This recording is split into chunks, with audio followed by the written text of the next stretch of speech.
Ya, Moimoi masih wafin dia, ya, iya nanti saya nak ina nak sama. Yeah, Siulepa, ladies and gentlemen, on behalf of Perenise's family, tonight I'll be doing the English translation for our MC. So what he's just said for our non-Samoan speaking friends and family, the bathrooms are outside if you wish to go to the bathrooms. To our right, we've got the bar, so if you have any drink requests, we ask that you come to the bar. And for any smokers, we ask that you smoke outside of the venue. And our MC has just reminded everyone who is drinking, we ask that you respectfully ask that you also drink off the dance floor and at your tables, please. Thank you.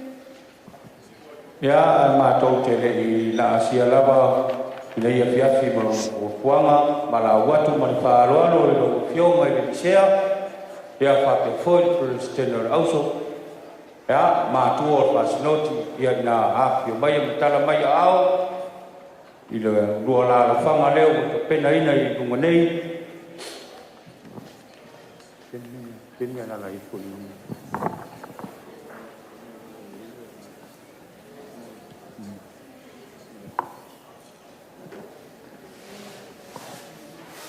Singo pun me ko inga man po.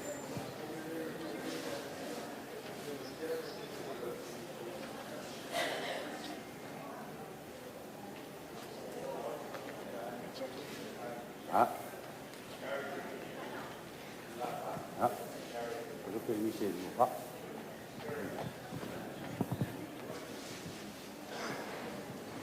Ya, mala watu marfaalo lausuk mi nape malo fortua ya kala Aumale mau foi lo rua la fanga ya lo lau baby ya pa pe foi kita to tinama lo ya baby ya kala Aumale mau foi lo la fanga ya no nei baby.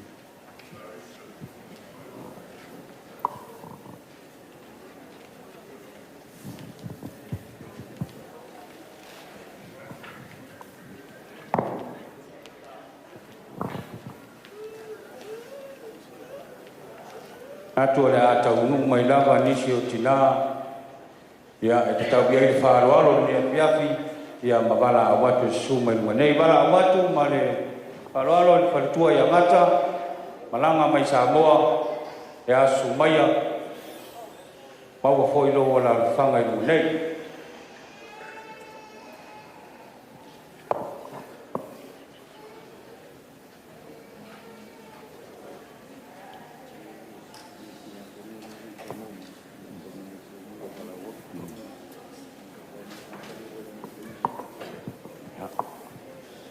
Ya, oleh tahu mai lama nisi ya mabala awatu susu mai nei.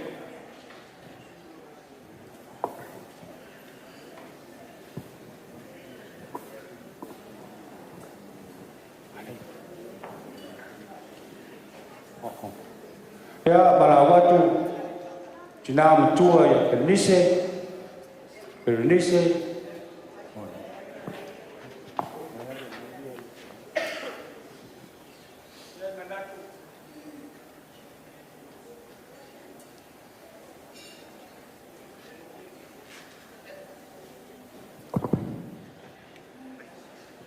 Ya, para watu malfaalo pa ia maulungo nei a piafi sei o tato tuturai ya se tala o mai le au mau au le so e fionga ia samarau ya po le fionga foi ya se tatia malfaalo al telefa tai.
Ya, ole a le lepa ia whawa tiwa o mamau, le mau walungo le nei fiafi. Ia o lea ua o tofia ono le wha moimoi o le nei aso. Na manatu lea, ia o lea o tātou wha mua o, se wha sa o ia manwao, ono ua tau rau o le wha polo polo e pei o le tala ia o walunga wha le lea. Ia manoa mo le whionga ni sea, mo se tātou tāpua inga. After.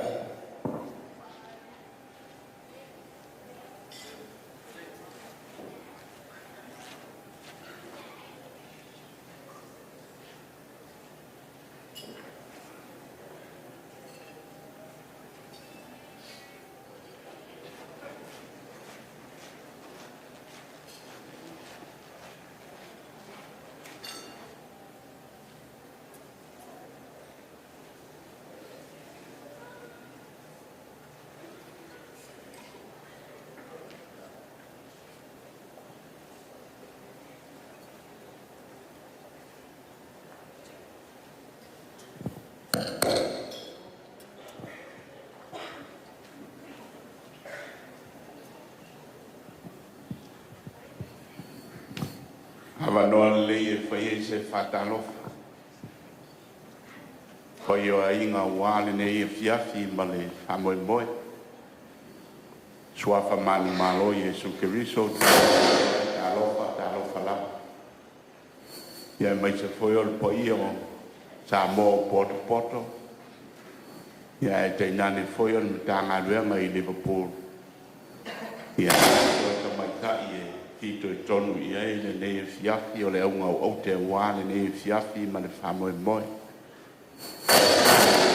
Suafa Jesu Keriso, whapea tuai talofa lau. Ne fiafi o mai a tātou o I luma o le atua. Ia whais tātou a fiafi e whafte iai le anga le lei ma le alofa o le li.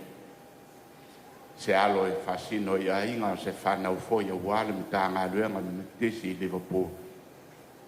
I ono nei tau sanga I tele I le anga le lei ma le alofa ma le whasoa le atua. Lua sfultasi tau sanga e leo se mea pupu a tele ia tau sanga. Wau mai e le li e soi fua, ola, tātou fiafiai. Lua se lau fitus fulu le pese u fatasia I tātou le nei tūpō le lei. Sa uni ai le whawhitai. Ia Jesu le e anga le lei. Lua se lau fitus fulu le vi inga o le atu.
nga whanangolongo I nai upo te paitawina mai le fionga pa I ale atua.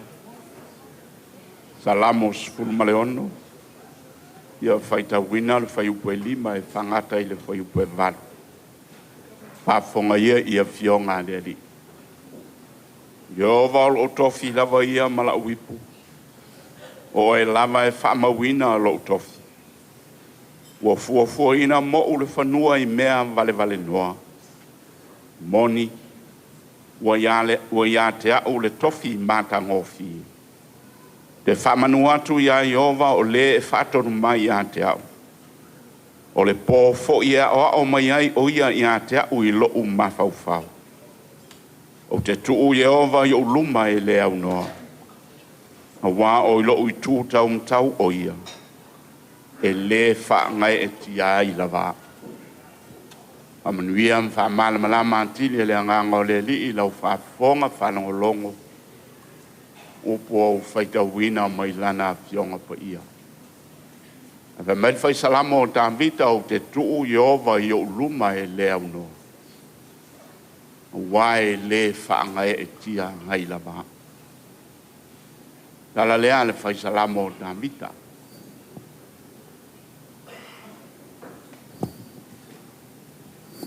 Pe ana o whai ato losu tasi ele o se teimi popo. Ele o se monia I le titi whaitama o mea nei o mātua e tātou te le u ulima ma mea nei o whanau I teimi uma māsa uma. Au leo tātou yo ele nei o fiafi le tuanga le lei le li alofa. Le sa mua ma le sa muli wa lai o na ulia fia le nei asu. Wa tātou poto ma le loto fia ma le anganga whaftai. Whai se tala e tusa ma le anga le leo le atua ma le alofa o le li. Le afine nei wa atoa le luas fulmatasi tau sanga. So I fua ma le tātou wola. Tātou lo malme ngō luasu matasi.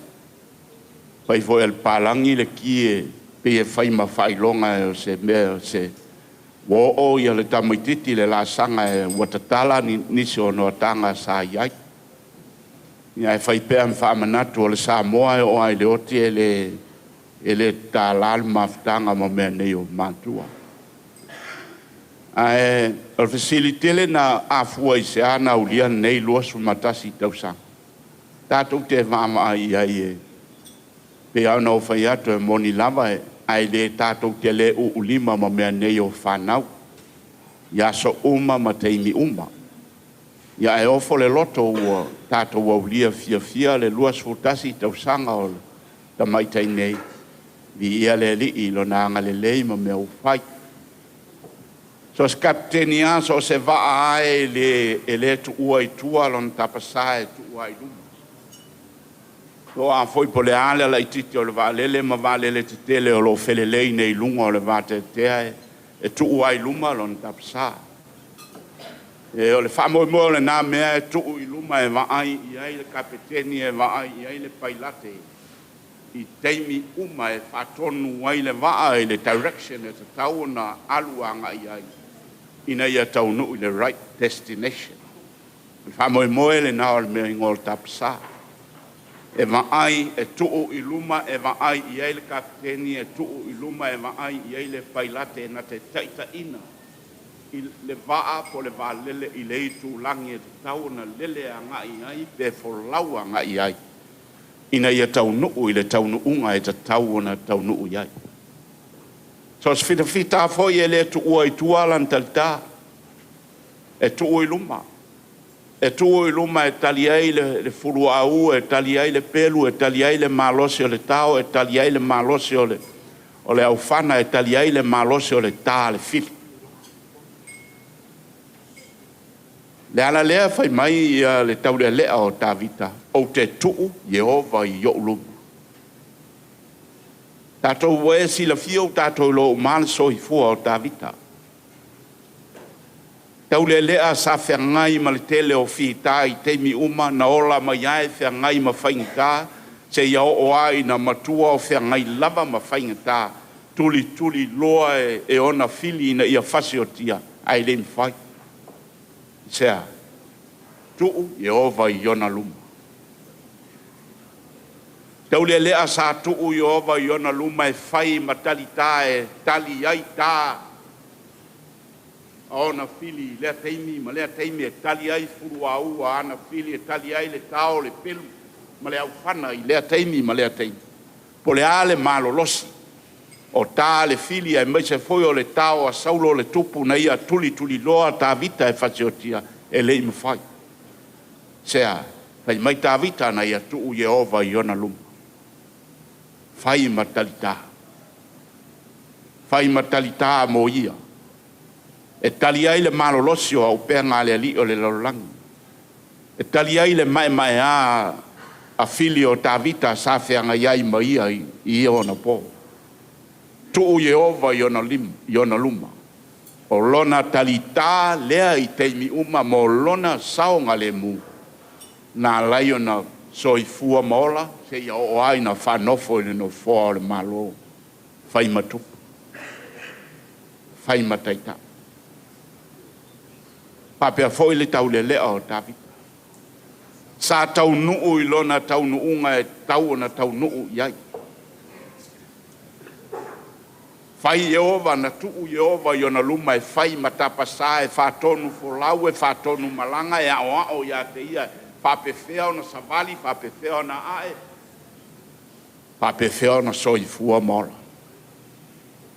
Le ala lea fai mai le tau lea lea o Tavita. Na o tuu Yehova iona luma. Fai matalita, fai matapasa. Na lai ona tau manuia le wha moimoi, tau lauolo na wha moimoi. Se ia o ai na whai ma tei tai o le malo. Tau lea lea na tuu Yehova i ona luma e whai. Whai ma talita a walo na ora. Tau lea lea na tuu Yehova i ona luma e whai ma tapasa a walo na soifu. E le ngata ina ia saonga le mu. A ia tau nuu manuia e le tau nuunga e tau na tau nuia. Pena ne fiafi. Pena foi ne fiafi nei. Pe iau na ofe atu tato ilo Aumale losu tasi. Malona uinga, malona mafuanga. Al fesili tele na afua i sea na aulia. Ulea ua tato aulia ma le loto whaftai ma le anganga whaftai. Pa wale ana mo matua ta talo matua ma inga ya ulia le whanau lea teimi ma lea teimi ma lea teimi. Au lea tua na tuu i lumu. Whai matalita. Lea tua na whai matapasa e whatonu folau lima taita ina le tamaititi. Ina ia saonga le mui meu. I le itulangi e te tau na malanga a ngai ai. Ina ia tau nuu ilo na tau nuunga e te tau na tau nuu iai. Pe nale a fiafili nei. Tātou poto a ingo, wōma au mea ma mai al ta maitai nei, whapea fōi le nei ma tā ngāruang. Se whai se loto. Se whafoi se whaftai. I le atua na whai ma talita. I le li ina whai ma tapsa. Le atua na tuu iluma. Paitalia le atua ma whengai ma whainta. Paitalia le atua ma tali tā le ali o le lololangi ma whao so songa le ali o le lololangi. Aia soifua maola le whanau. Walai un tātou iai fia i le nea fia. Di ia le ali fo i le vi inga i le atua. Mea le leiwa whaia ma ta pena mo oe ma u mai tātou u.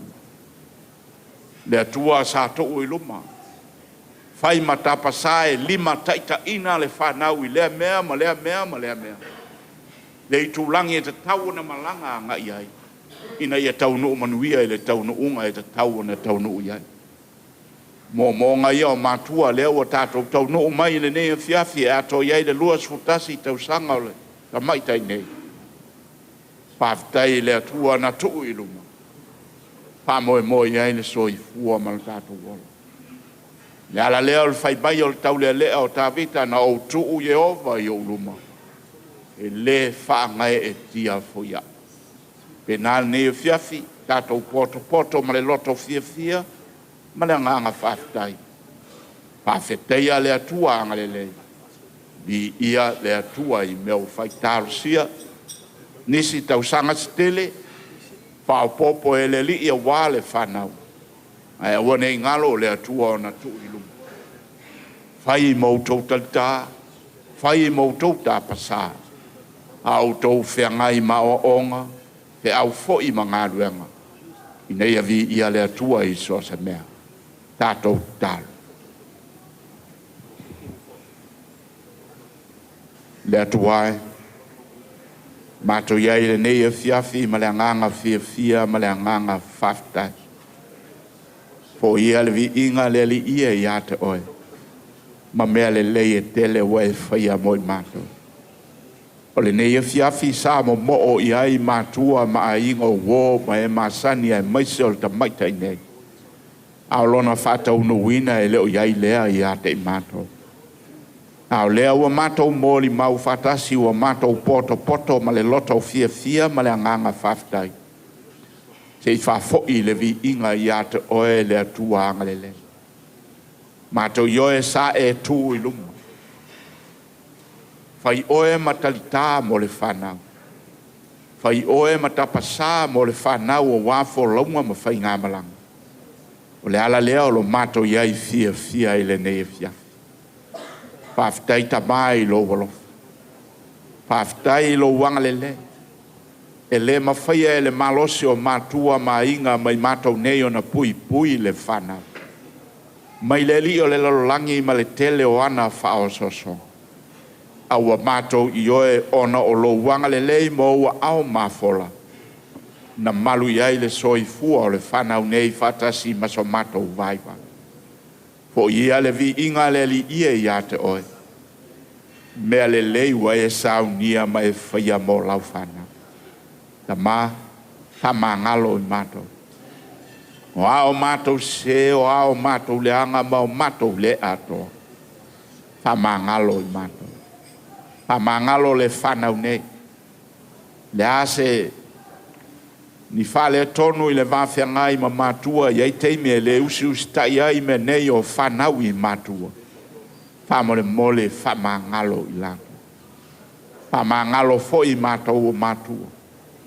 Pe a whai e le whaialo matou tofi na e tuina mai ma le whaialo matou tiu te tausi a o leo lau whanau. Whamore mole whamangalo I matou.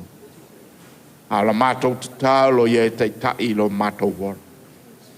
Lo whangia ia le afa fine nei atoanga o lona lua se fulu maltasi tausanga. Le atuae. Whamanino, whamalamalama e lo wanganga I lau whanau. Ta iala oe, iala uma wā nisi tausanga se tele a wale soifua malolato wala. O le lumana I leo a inga e maise o au ngā ruenga mau fe au. Whamole mole ia e angale lei le whanau nei. Awane ia vea le atoanga o le lua se fulu maltasi tausanga e whai ma saolo tonga e da fili sauno ai le li o le lalulang. A ia vea le lua se fulu tasi tausanga e matou te tāpua I saoloto ai a te oe. Ma manino ai la matou vava ai a te oe. Soani maia le li. Ta iala oe mo le whanau nei. Mua oe mo le whanau nei. A wā onga o whi au ma ngā ruenga we whina ngalo e whao ngā iai lo lato wala. Lo whangia mātua ma a inga. Pāmole mole ia e angale lei a te lato. O wō ma e masani. Mau mea ma mai ua mātou poto ile nei e fiafi. Pāmole mole ia e whamanuia. Lo whangia le nei e fiafi whamone mole. Pe a mātou tā ape, leo lo mātou wola I o ao angalele. A upuna whaita wina mai lau a fionga pa ia. Whamole mole ia o atili a wale soifua ma lo mātou wola. Whama malu o ao I le atunu o whiangai ma ngā ruenga whamole mole. Pe a teu tofa whama mātou momoe ma malolo. Leo I mātou uma I o ao angalele. Tātou ma oele nei a fiafi whamone mole. Suafa pele o Yesu ke riso wa ole ma mātou te tālo atua.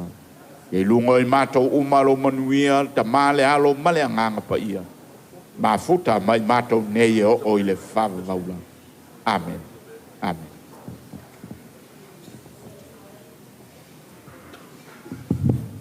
Ua mai ane o na sungu i le laungi feu o le tala le lei.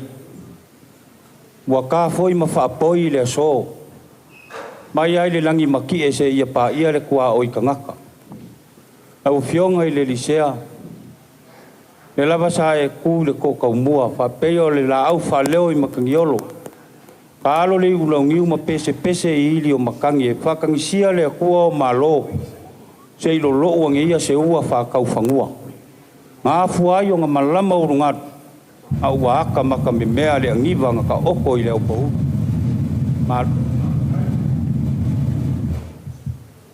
Ma lo whaafitai e tuso o nei a piafi. Ia leo malele le tō o le langi. Ia e tō matau inai o le ngata o le au ngau au te o le nei aso. Ia ao i tātou uma. Ia tau ina ia utu mata ua pea. Le vai o le tamaitai nei malia ma le vai to e lau i le tō wha. Ia wa taita inga o le ekalesia e meisi o le matanga ruenga. E tau tala lava ma le wha e tete. Le anga o leo o tuto o le wa aula wha o fingata. Ma ua au ngata foi le vasa lea. Ua su mai le fionga le lisea. A pe foi le presidente le auso. Ia sunga le missionare. Le ngata i lea o mātua malolo. Ma ulunga foi le fiafio leo wa. A fio mai le paia ma ulunga le matanga ruenga li Pulu. Ia ua e foi ma papa au le ma ulunga o le au wala ulia. Ia ai le ngata i leo sa mona poto e manatu a uliuli se i tū lao i luma. Ia tala foi le whautanga se ua tusi matua.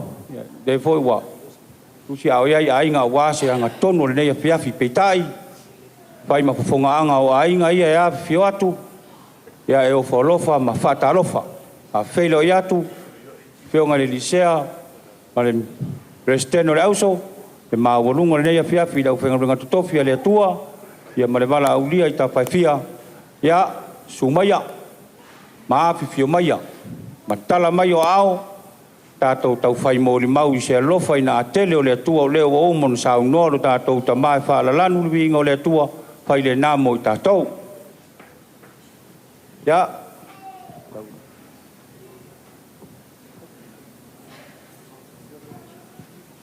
Yeah, ladies and gentlemen, on behalf of our MC, Pa'atei, Nise's parents and Nise's family, we say welcome. And Tala Falava, thank you very much for sparing your time this afternoon for joining us to celebrate Nise's 21st. So I'm just going to hand the mic back over to Pa'atei, who will continue our program this evening. Ya, le lava ona panga solo mai fuanga le la mata tato por kalame ia se yanga mai ia tamaitai o le valele ia o la e lava mo le ma pa mata ngo fia tile ne fia ia sau tato.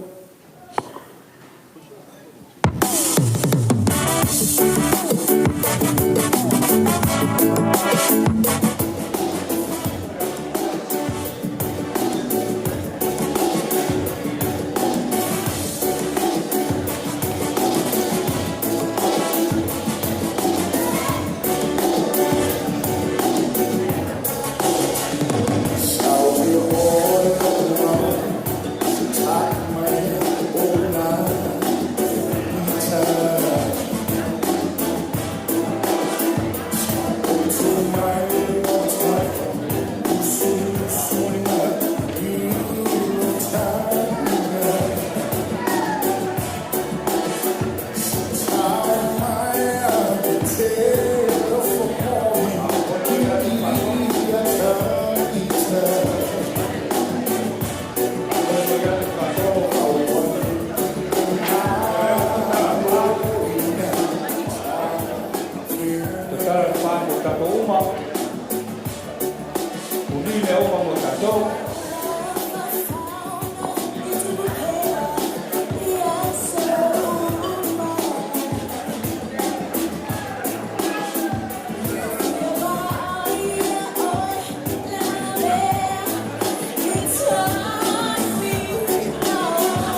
Ya e talitonu o le nawa tu atu na vaenga o tatou polokalami.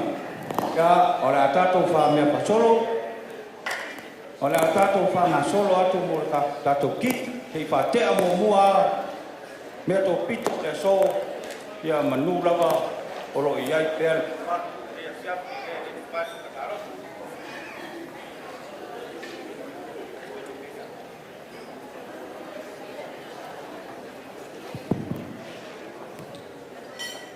Ya taruai o nawa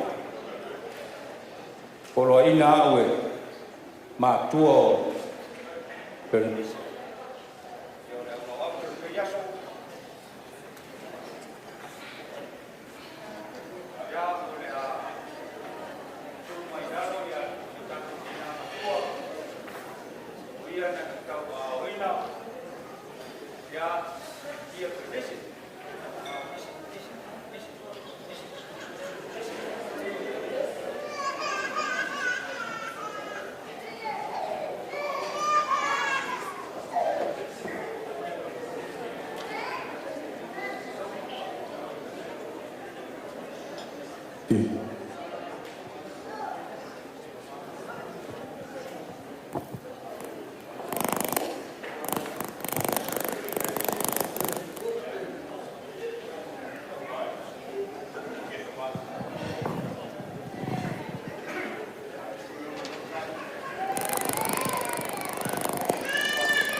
Ya o le ia batua le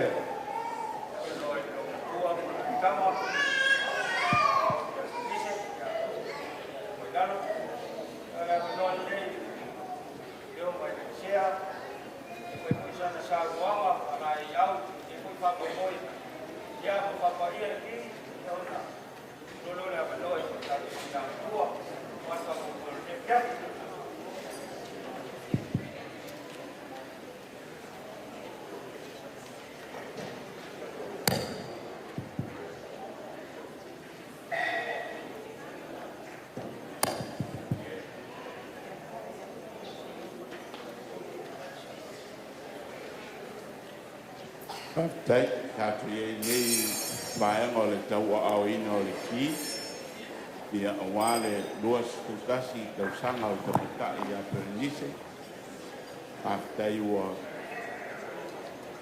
tatu ye fia i le mai ale salamo e salau sfulu iwa o fai upoe te lau fatas na ye upoe whapea fata o waa lava u mainusia ai le ngalo lava ia te au au whea. Ta ua ia nā mea e whai ma matua tau ame. O le manatu le nao tā vita ia te ia la. O ia ina tele whai tā, tele whawhita uli e whita ia i ma tā vita. Ai whai mai ia le tau le lea. E le ngalo ia te au au whea.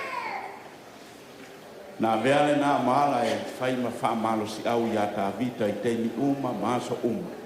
Le afaina po le ale mata mata le lalolangi o atala ma upo le lalolangi la mo upo matala ai li manatu ia le tau le o tabita pa wale ma le mana o tabita tu maulo na loto ia yoga mana ngaluenga mana fe au o fina ngaloai le tua fa nga ia ilo na soi ua malona ta sia ia angalele le mawanisi tau sanga stele ia Aumale tau aveina o le Moimoi la fine nei ia mai a whamanu ia tele le atua la fine ia Aumale a toanga lona luas ful matasi tau sanga ia le avanoa lea o le au whai astitalo papa iai ia tau a ina o le ki papa ia fatasi a to ia ma le keke faafetaitele le alii i lou aga lelei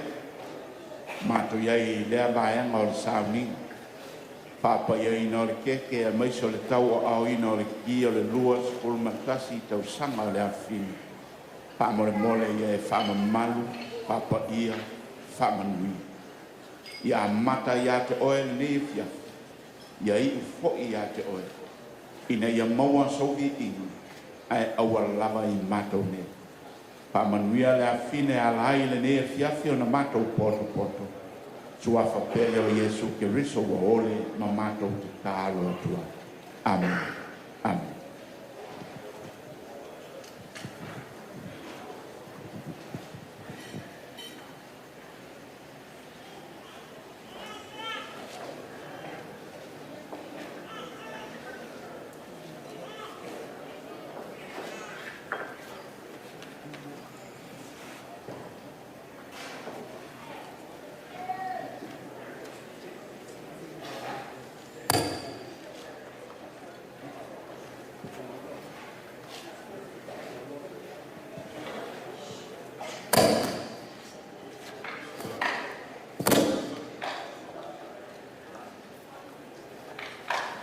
Ilo ua malama malo alo tau wai. Ole suafa bang malo lo tato ali o Yesu Keriso. Mo no fatalo pati. La stunga le lisea. Pero stelle lo te al fani. Ma le no foi algo. Ma lo foi fua. Ma lo le la ma. O te fatalo pati foi. Tina malo malo ai mai se la fai ngalo na fai ale tua mo o to fai tua malo so i tua malo on sai o te fa ta lo fa poi ya sa mo poto ni nei po ona ole aso fa na o tamai tai Perenise malo so i tua malo fa to ale nei tu la e va tu ese fam talama o no le aso tamai tai nei o le aso pa na o Perenise lusa Aumale subu lo nei go a tuale na balon fai lo na aso fa na o le lua fe maritolu ya o que topa nei ele é só iba. E eu até estou morando em Malvina nem na tai. Olha nem também tai. Então eu fui mais lá olha. Ele está mais tai na luz. Também tai mais. A venei falei mais. Ao mais a caiu. Ale nei wa manuia no lana. Perenise vai oi. Pavitai le lo fole tua wa e au dia le lo fole tasi de o tausana. Pavitai. Na galileo le tua ya ti oi te ne yaso. Wa e ora mai ai. Oi le sta mai tai, le sta mai tai.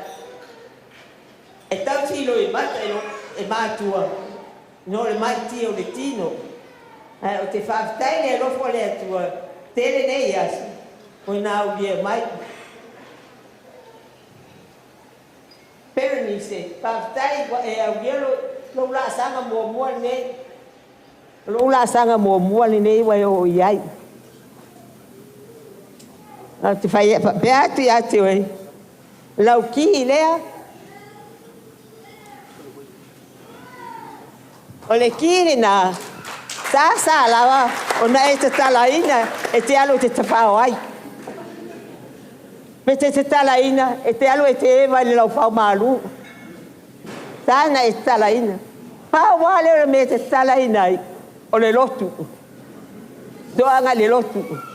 A o ngā sa au whai pese au talamou a e maua mea nā o ro manuia le nā mai whalongo mai ia E te le io lo la sanga lo na lua. O le la sanga lo na lua. E fiti. E fai ngata. O le tama ma le tene sa mo. Pe fai le ainga. Ma le fai nau. E la vai limo matua. E le tua e a oai fa tonu fa sino. O le ale fina ngalo le li matua. No na ilo le fa tonu fa sino lo na ainga. Vai lo tu tau si le ainga. Le usitai mal falo o be ta wale Perenise mana tua le lofo le tua. Ia vai me le lofa me uma. Ia lofa lo tama ma lo tina. A lofa yo uso, a lofa yo tuangai. So sesi. A lofa so sesi. Awane fa pito e atasi se to wolofa. Ai sili ona e lofa la e kale sia. Wale lotu. Awane fa pe te lotu le sa ne e le sa le lotu asa uma. To anga fa le lotu manu ye lo wolanga. E pe o la u. Talan no atu le tu sol. Ole nei tu la laso. Ia fa manu ye le tu ya ti oe pa o popo le tu ni si wasa stele. A walo wolanga tu ai. Ia manu ye tele la sunga le lisea. Pa pe fa le tu malo malo al maise al pelestene le uso fer fan au fai ngalo nga pa ia le tu mora tu fa tu pa pe por sta mo por ia manuia le aso ia soi fu o no Yesu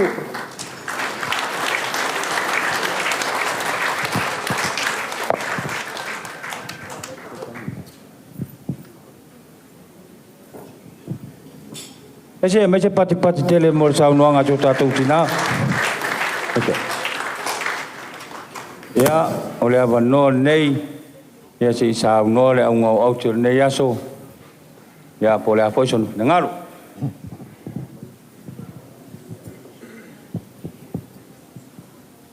Ele swafo man malo Yesu Keriso. E fata alo fatu ai. E mua no fata alo o fafeta ile atua. Ono lo ola. Sa ia tau sia mai au.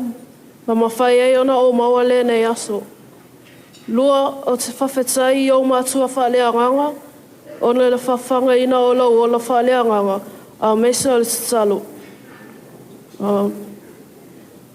Thank you all to my friends, church family and family for being here tonight. Those who have traveled near and far. My heart is so full and forever grateful to see you all here. Special mention to my auntie Ngata, who flew all the way from Samoa to be here tonight. Love you, auntie. Ia, malo nana Perenise. Ua levanga fi alu Samoa. Ai ngofo ai se Aumale aswanga o le Queen. I love you, nana. Alofa tele moi. Thank you to Uncle Aumale Tamilo and Joanne for flying in from New Zealand. I love you, Uncle.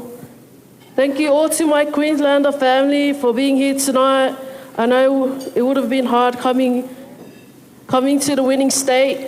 My auntie Luca and all her kids for coming down from Brisbane. Uncle Tui Falefava and the kids who also came down from Brisbane. Thank you all for putting your own plans aside to be here for me tonight. Forever grateful and appreciate you all. I love you all. Thank you to all my aunties and uncles from both my mom and my dad's side for all their love and support in helping my parents and siblings making today happen, and for loving me as your own. And to my sis Leah Chiro and my brother Kennedy, thank you all for your help. Love you all. To my parents,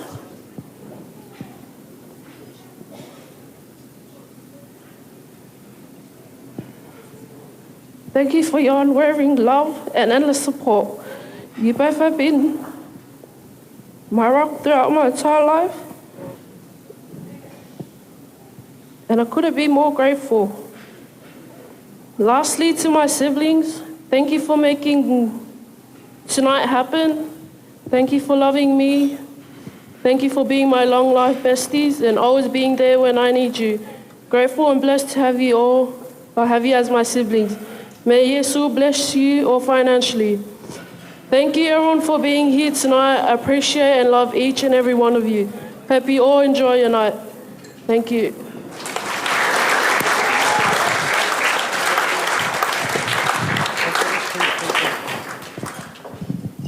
Aumale tato wo atu vaenga lea pa mole ia au fia uma o anga mai mole nei fiafi pa so tai ato elau ia ona fai leo fa solonga ia matu ina mai si tama fatasi le MC pa mole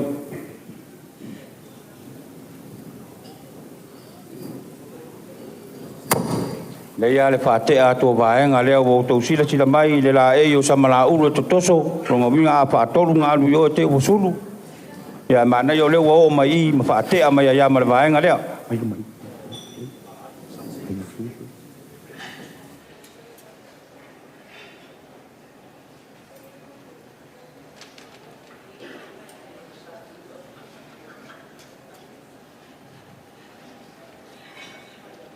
ya ole au pai taua tasi lua tolu ona feula lo lea ya mausu lo le pese ole aspanau ya tasi lua tolu.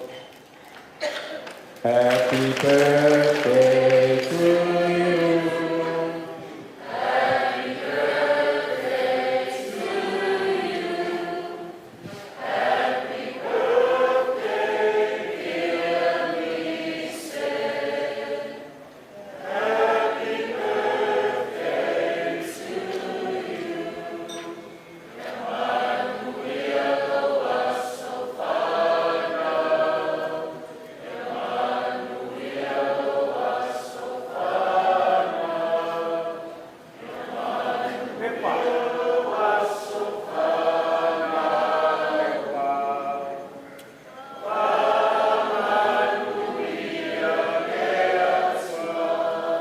Lua whanu me tele ia wa atore nusu tasio. Ni se hebit! Hebit! Tasi me whionga sea ma Christian auto hebit! Tasi mo tato umarawa hebit!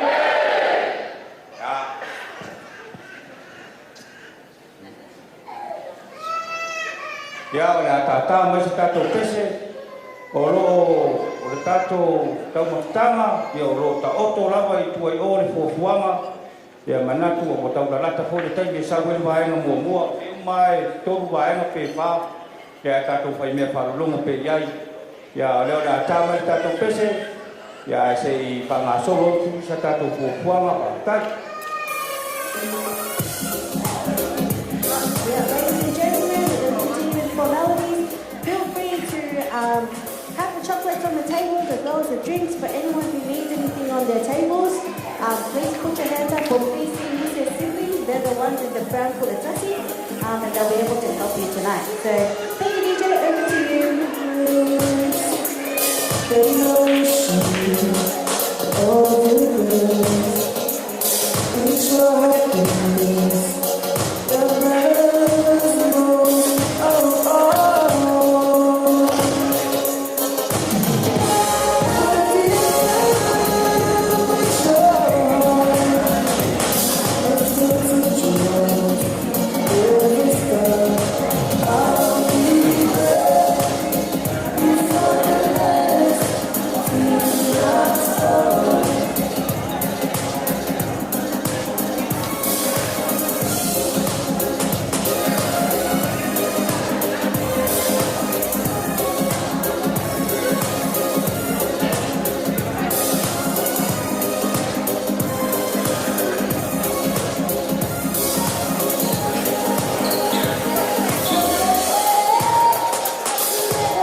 o leo lea pai le pasoa le tatou keke pasauni mai tua o le tatou fiafia i lea piapi o le a tatalaina i le autarou ea me otisi e le pū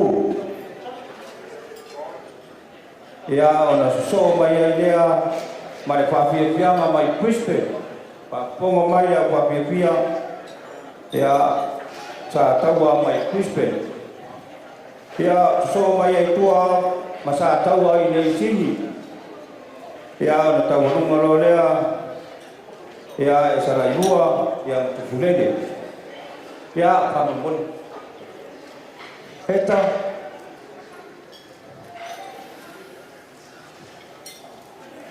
si ia le lua lele si ako le luanga lele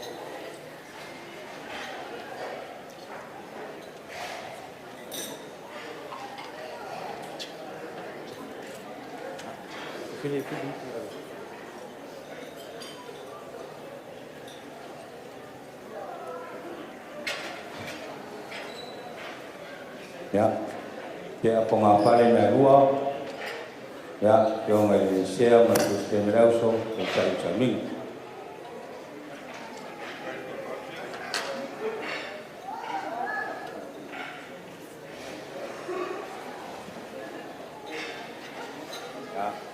lesi pengapal na tua si ya tua cuma misional amin misional Maya itu, ya sivilesi ngai tua, ya ambil cuma jakon,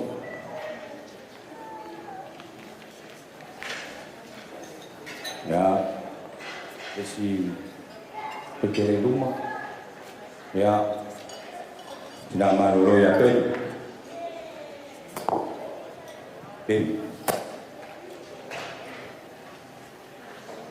Orti aku, ya, pak, ya oleh sini ya, dia bertua malang macam mau yang ngata, ya, ala luar ni, kai luar, itu sih kukuai siapa, bisa oleh ni, ya, oleh siapa? Te ai mutanga wanga i pu a le siafa ya ave poi mai ya si fa manui ai ya le spanau a pasa mai ya le auto ali wa pu mo le talaina ya tato fa fianga le pia tata mai tato pese ki pa mo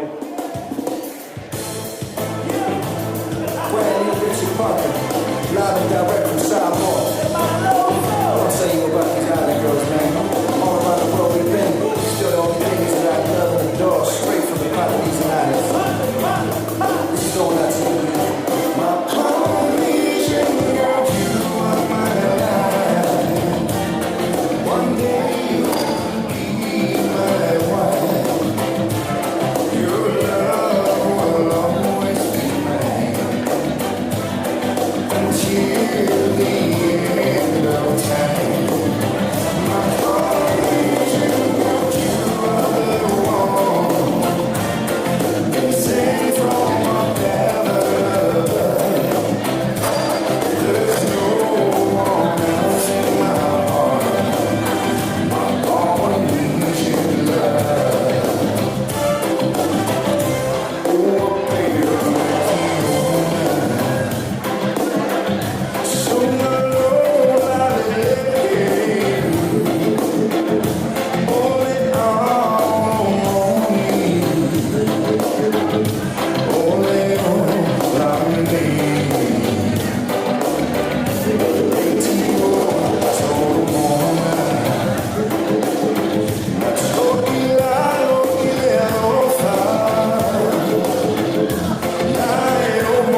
tāna whamana tuatu, o le lau wa te tala o tātou pā. Ia, tātou pareui vai atu da piapi, o lo tua i oi o tūtau mawale, mo i nā tō tau mapapapā, ia ua ta pēna le lei, pā malui, papo i o mo o tau tau fia le vaenga.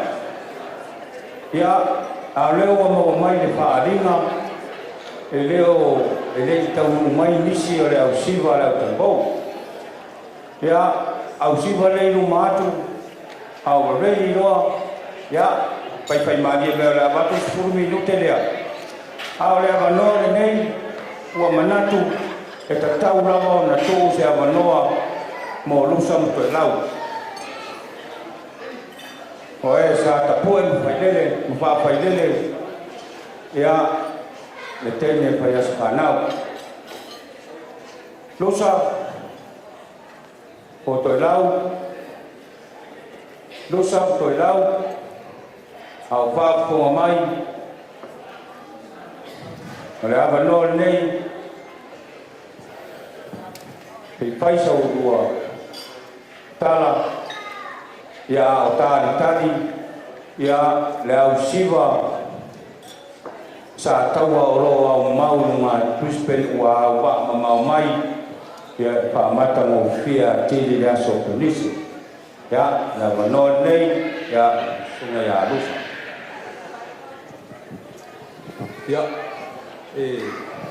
tafkai mo la mo sunga kontumanga. Le fei se kala mo whakulo le pai o le kala le mo malu mai kumbea. E whakalo whakoi la o whionga le lisea. E whapewhoi le pleske ngā lau so vaiange makua o le makanga luenga. Ia e kai ngangi lau sunga le misiongale mo le whalkua e whapewhoi le ki a Kongo mo lo whalkua. Whalkua whaiwhau mai Samoa. Ia e mai se ki ngā malolo maangu malo wakako ma fukal ngai asu.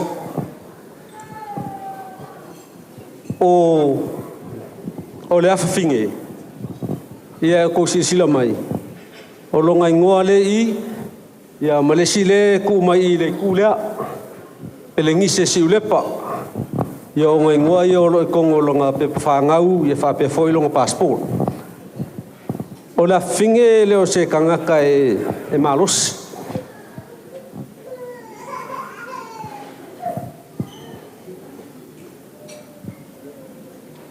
Ke leo kaimi longa kupua.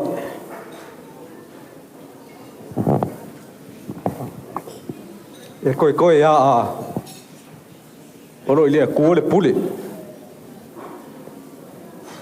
Onga o mai sa fenga I o mel kaimi ngi. Ai o ke fa kai le ku. Ia wa kupua. Wa maka o ngai le swinga. A o longa la kiki mai ia sa popole le loko.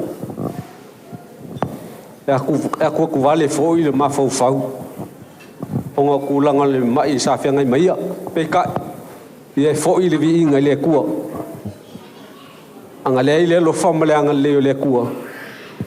Ele ka lu fu kasi nge yaso. O ke fafkai foi la sunga le ka ngaluenga. Paange la whionga le lisea, whapewol pleske ng lauso. Ia ongo le o la whale a nganga o Perenise. Ia mai se foi o ngisi o lau whainga luenga o mawai ako. Ngonga le whiawhiel nge yaso. Inga wakako ma fuka whakasi. Ia mai se foi o kongo le kalesia. Paula o le ka mai kiki o nge ainga e whiawhiel le loko. Kusa o Perenise e whawhangua mā kou fole le kuleia mā kou le loko.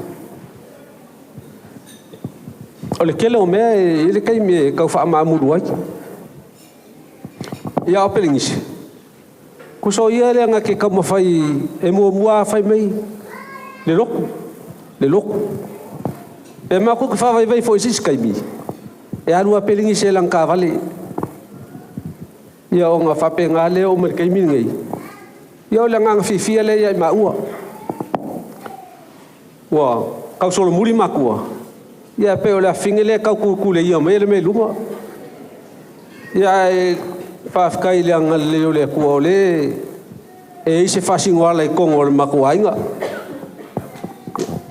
o lau whafkai le makanga luenga whafkai lo ko anga le kat kongu le Moimoi ia kai me e mga kua ilo loko wa lofa le afinge ai ongo kulanga o lo mau le mai le kingo ia e whafkai kele ngia fiafi e whamaruru ako foi le makanga luenga lau sunga le kausi makanga luenga ma whatkua ia whapea foi le paia maulunga le makanga luenga o a foi ngi winga mangianga le afinge ia ma ko whamaruru ako ia o le ngia yaso mori le whafkai kele I le kua ia o mawhaionga au lia mai le ngia yaso le afinge ia Paula o se kala ia mongia kele le ngia fiafi whafkai e me te pati ia o leo o tō whafonga ia o tau tino ia nuso ia alusa ia I vai tau o le lai titi o Perenise te una lungona e tutusa Perenise ia so lai titi ma le ta vale le to ino le matonu e alu ma bibi lau ta vale le mawhaia sesi lau ta vale atu lale winga ese o lau ta vale e me to ina tele atu pena I lo ola ia wa neila wa fe ave I uma e Perenise le au malolosi e ia o lo ua whai maali e mai le au ngā sese o le atapena mai uma ma se mai le ulu le lau amata o na whanga ioi ia a o le tātou au pia ia e te susu la oe I lunga I oi le pito le la maa I mai se mea o tala whea ngai ma le soifua ma lolo ina le nei vai tau ia o se mea foi e tala whea unga le lei ma fuala au ia e se ita mai o na ta pena mai ia lunga o le ulu lau ia o na whapa ia leo le tau mawhitanga ia mawhanga solo tātou fuafuanga ia ta mai si tātou pese taritari ai Baby, when I met you there was peace unknown I set out to get you with a fine tooth comb I was soft inside There was something going on Shooby-dooby-doo-doo-doo Alright There's something to me that I can't explain Hold me closer and I feel no pain Every beat of my heart We got something going on Shooby-dooby-doo-doo Tender love is blind It requires a dedication All this love we feel Needs no conversation We're riding together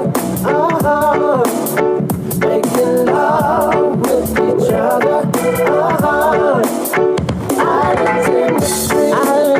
That is what we are Oh yeah No one in between Oh na How can we be wrong? How can we be wrong?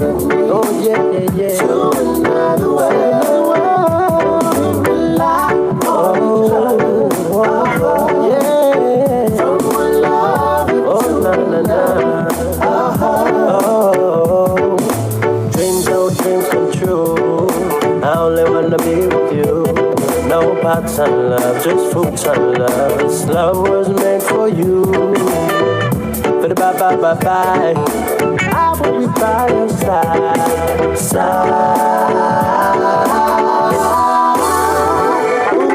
I can't live without you if your love was gone Everything is nothing if you got no one You just walk in the night Slowly losing sight of the real thing Come on, but step into us and we got no doubt Too deep to love and we got no way out And the message is clear This could be the year for the real thing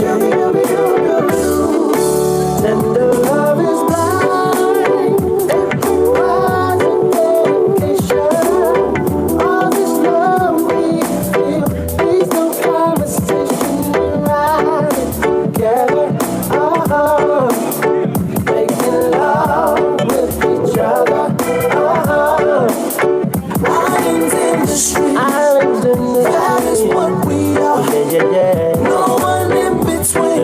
for nobody. How can we be wrong?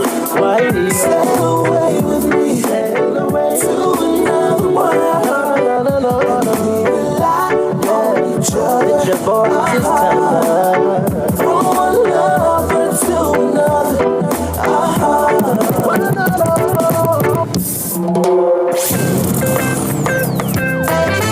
Here's another one.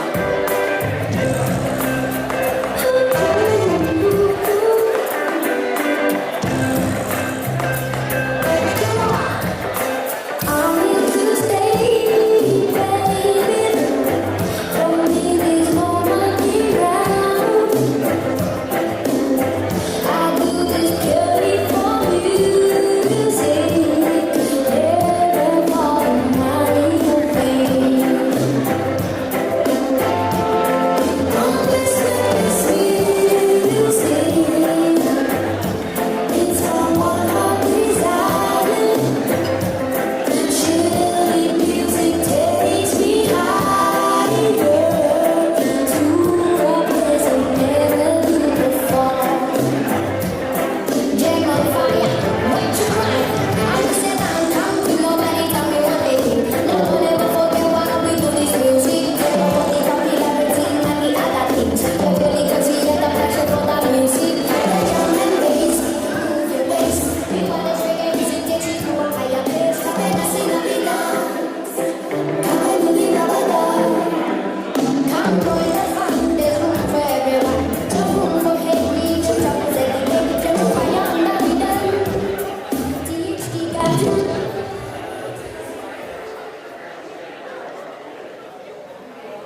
Ia o le wa mata o na tapena mai tau mafutanga.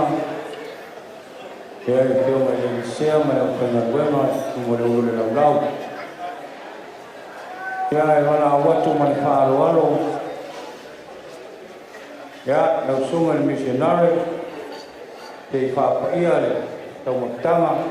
Ia o na whanga solo i leo le waenga le i o wai pai poi si umi o Sawalinga. Ia ke tau i lava ma le mapu ane o tau mafutanga. Ia mai tau tenga i tala lea.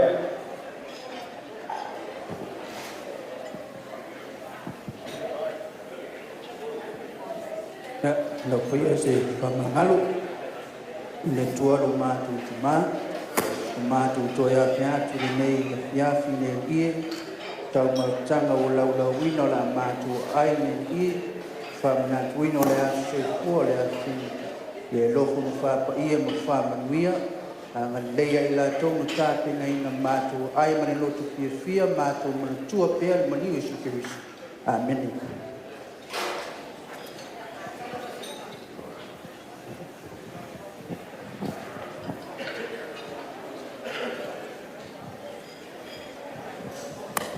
Ya, lawa kapena ina ia tau mafutanga Moimoi amata tu i tala wema ya katasi mai au matua Moimoi tu kulanga ta tau au malolosi pa tali si umalelei na anga i au matua yo mai ona tu tau mafutanga yo na anu lolo ta tau au pole tu tele per tau mafutanga le te sai na uma mo ta tau Paula.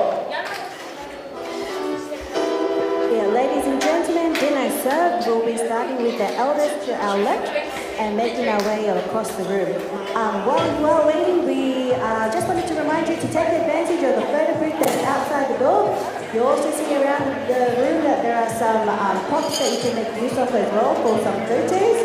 And for any people or anyone who's got gifts, to our left here with the keys, there is a wishing well that where you're welcome to provide your gift and for any physical gifts as well.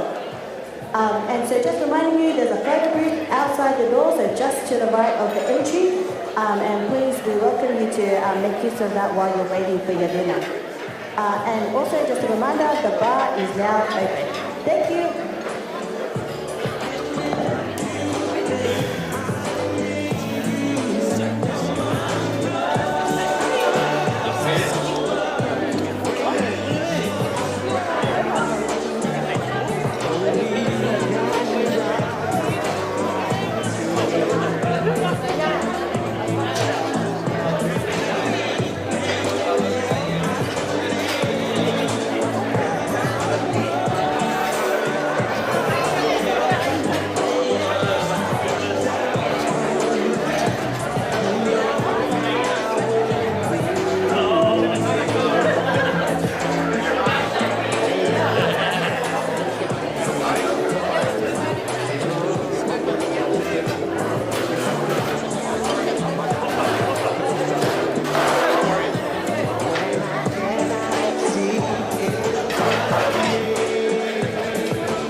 so right. You know you're better than a handle. I'm holding you so tight. You know you're better than a handle. Do it for me and my feet. You know you feel it in the blue. Whenever you're so sweet. You know you feel it with something. I can say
alo maria pea te tau tema ma te ngā sua o le piapi te tau mafutanga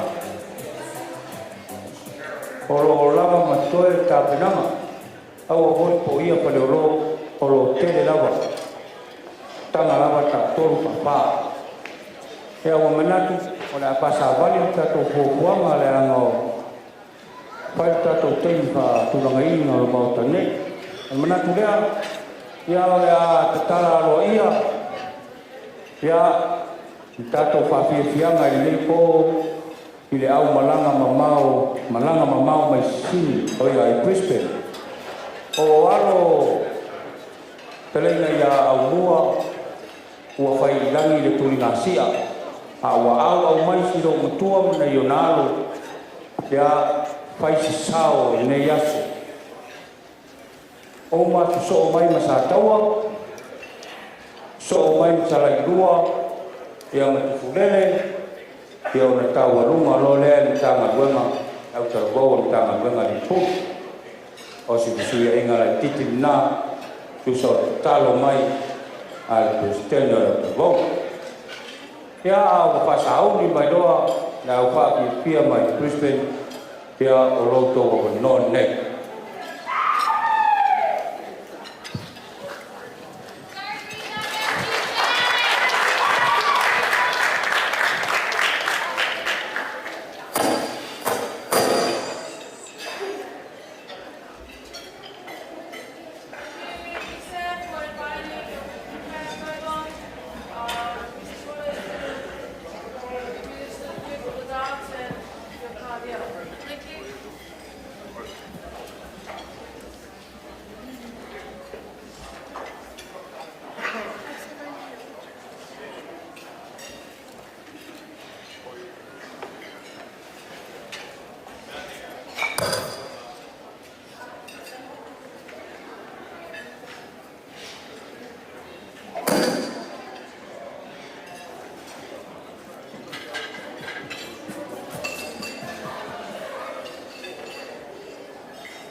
Latu mai te pati pati. Mai te pati pati tele. Pea more o siva malanga mamau mai Brisbane. Ma aloi whaktai uta me walo. Pea I roto sao taua. Ia rea ua mamae. Ia Brisbane, ia la o mai te mai toi. Ia kami sa kawa. Tau i ako.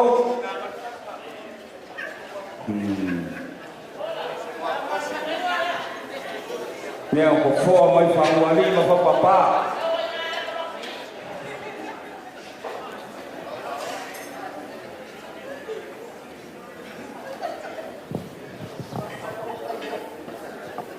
Walawa no whakara whatu no manu mo pa ia a whairewe.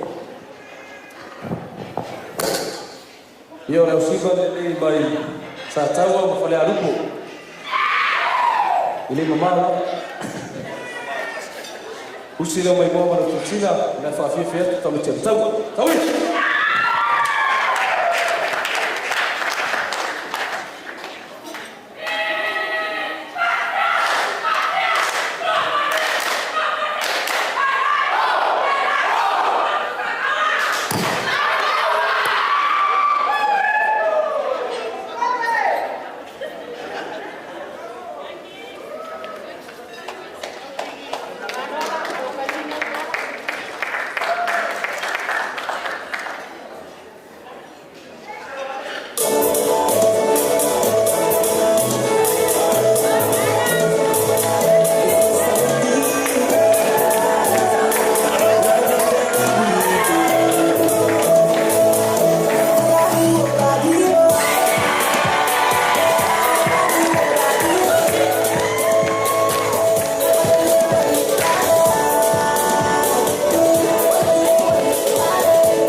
Contestant number 1. He is sponsored by corned beef. What you eat in the morning, in the afternoon, and for dinner. Please welcome Mr. Caveman. I will never do anything that's going to be embarrassing. It only will. I told you before. I may not love you for the rest of your life, but I will love you for the rest of your life.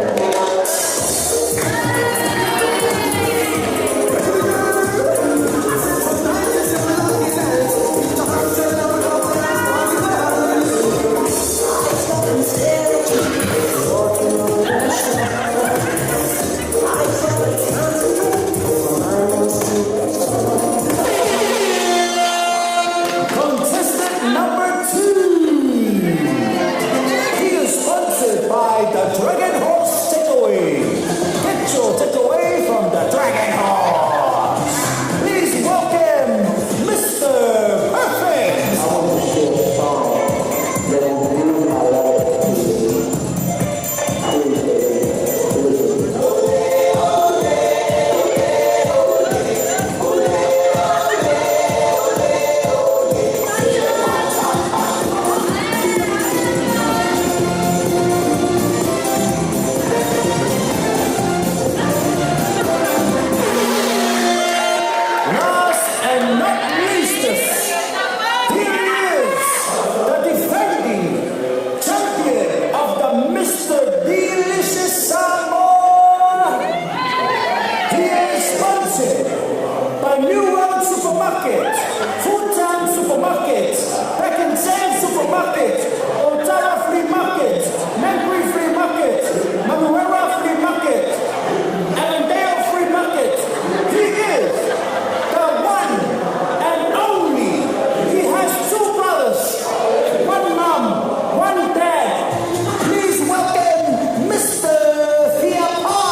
Ya, orang siapa dia?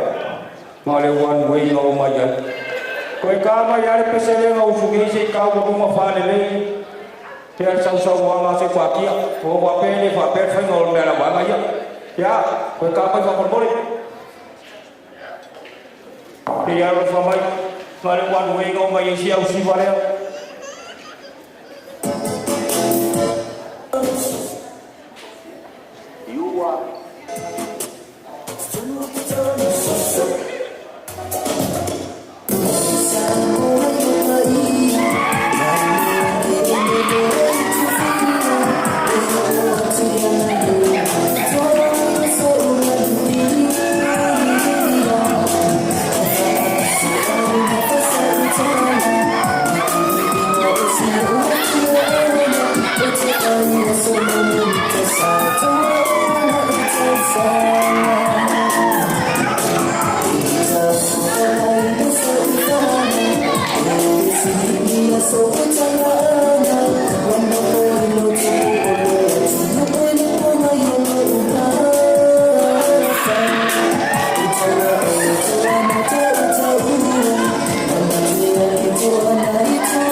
Hei, hei. Ave ia, we whai masui au, suma tua whawhine nei. Mātou te moai whatalo whatua I lau sumarisea. Ta Pea President Cedar Elso. Ta māmati nā mālolo, mālo. E mai ses pa ia rau whainga wenga le tua. Mālo le soifua, mālo e langi mā. Te whatalo whatu fwoi a inga. Wō mai māsani. O mo whaina poto mai e mori mawina lofu tasi e toa whine nei. Ka Perenise, Siulepa, Lusa Aumale. Ai, ole a sauni e tuia tamaiti whai me mawhai mai tu fulele me salai hua. Ku fulele me salai hua. Sauia!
Ia pati tere, ko le mei wae o tato ko karama.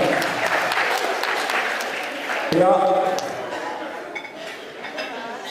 lau kio mai le li sea pale, mago lumo le fia. Me ni pe ane o le mia o to pa ia maru to mamat. Na pune le, teisi afa o le keke. Ia ave, e poi mai e whamanuia ali aso. Ale ole ao o le fia muri au alu atu la e maru ruina te tono le aso. Ia ole a whaina. La ole a ngā ioi mai e ita mai te fōma. Ia, a ole tau watuma leo fia o le poi aso. Pe o na tatalo mai e presidente o le te vau. A mai a whapia ngā le te vau. Ia wapina ngaro le au au te neri aso. Ia alu nei po o whapia mo ia. Ia wa manatu si whapia mai po ia mo tato. Holo isi ana whapia ngā kai tō tasi. Pe a mai a ia whapia ngā le te vau. Ia na tau wa ruma leo fia o nei aso. Ia tuna a wa sao ni no tatou. Ole a no ni nei tatou te vau.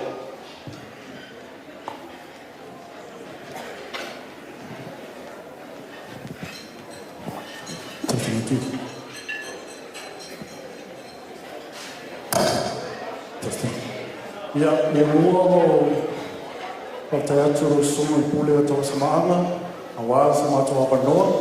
Ia, mo whaia na mātou tauru nei ai, whawhianga o le nei aso fia. Ia, o te pātalo whaatu, pa ia tala, o whionga ni sea, ka pe fwoi prestini na uso. Pa ia na o whainga wena tofi lea tua, ma o tō whaitua, mai patau whaitauranga I fia. Tina maroro manu mano, ia pa ia ma mamano aina na lua, pa pe fwoi na o wana o lia, maroraro soi fua maua, ma le langi mama. Ia, o lau simale nei o tupulanga, o lau tau hōli o punu, o le a mātou tau whai atus mātou sao, ia, a wā le aso fia o Perenise. Ia, o se tasi hoi tama I tai o tala hou o Liverpool. A o le a pōmua, mo le atus mātou mea lofa mātou waa.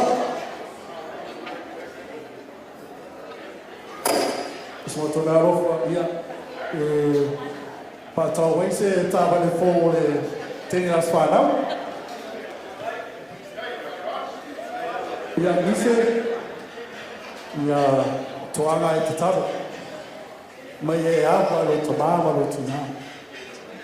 O upuia sa awa o inai oe, mai teini sa e lai titia.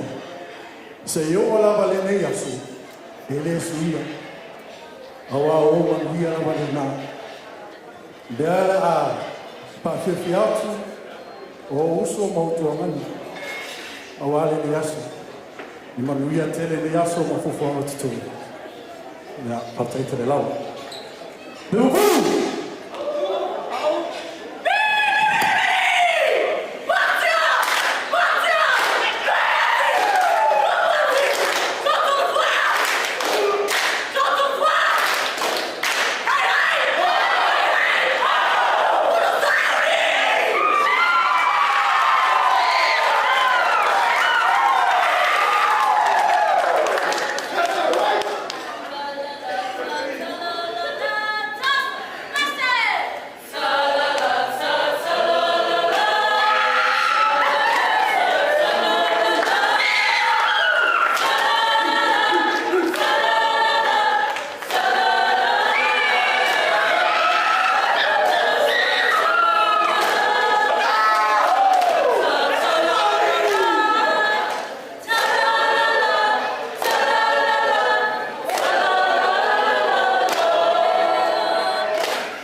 Thank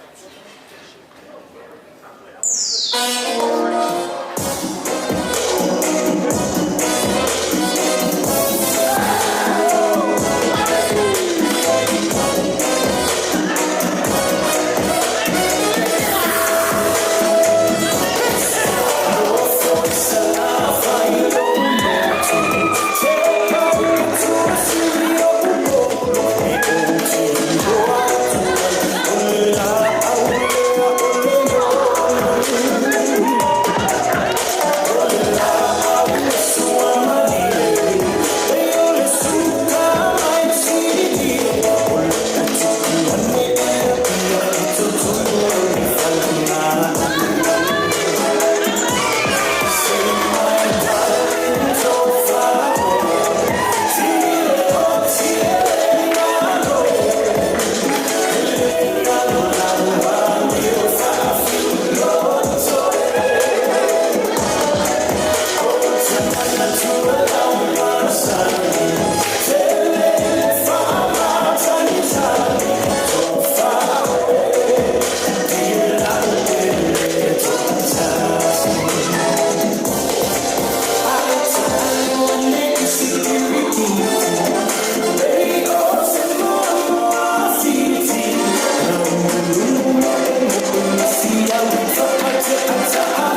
May whaonga me.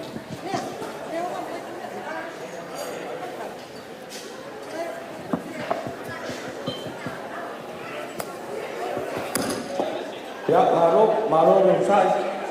O leo wa pasau ni Maria. Perenise mo lana sau no nga te no mo na o mai ya na wa. Se vatu ke ole las panau. Ya mana ya pa tu fa pe no la paskete. Ya manuia las panau. Ya Paini, tata mais tata pesi.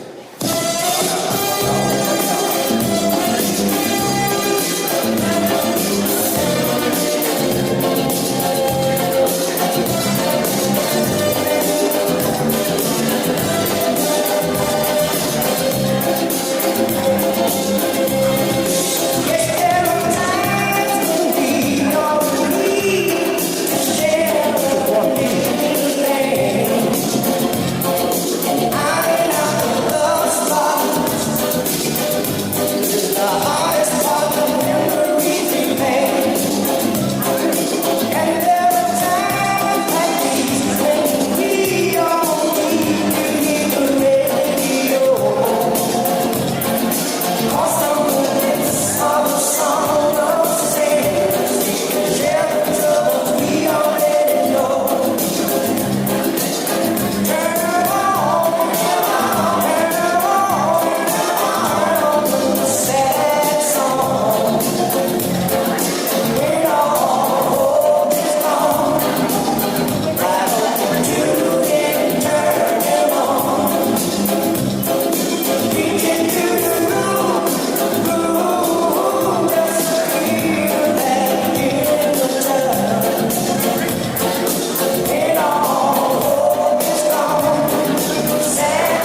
champion.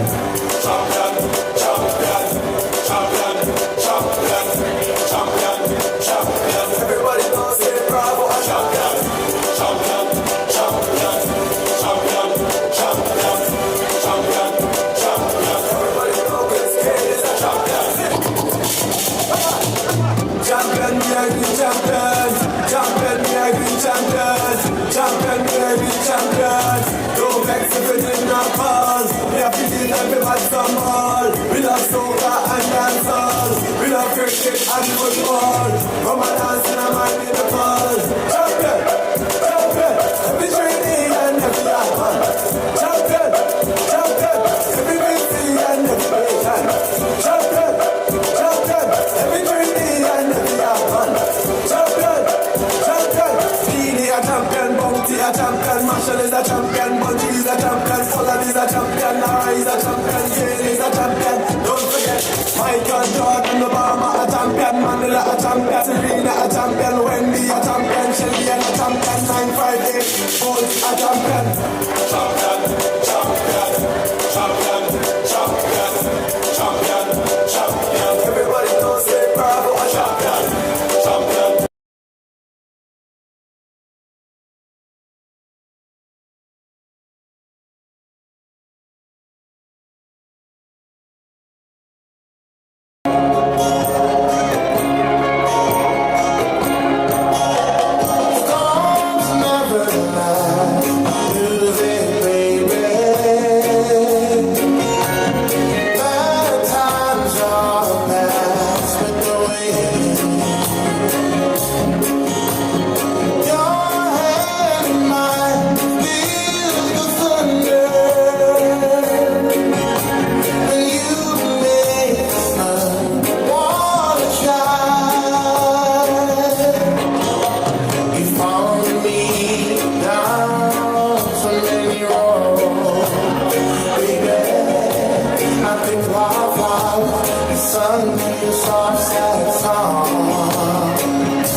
Times all past, but the way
ya palo lava le lau pale me le usa ya o lewa mai o na tapena mai e un auto le ia so tu samrana fa fiama a mai a io le ta walunga lo lea io le ta to ya o fa sa uni mai tua ya pa io ainga wa ta to panga mu le ia ya awa eta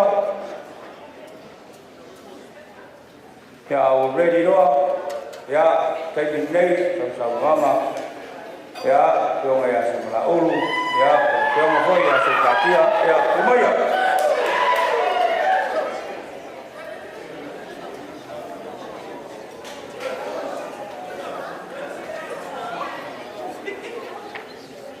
Let's go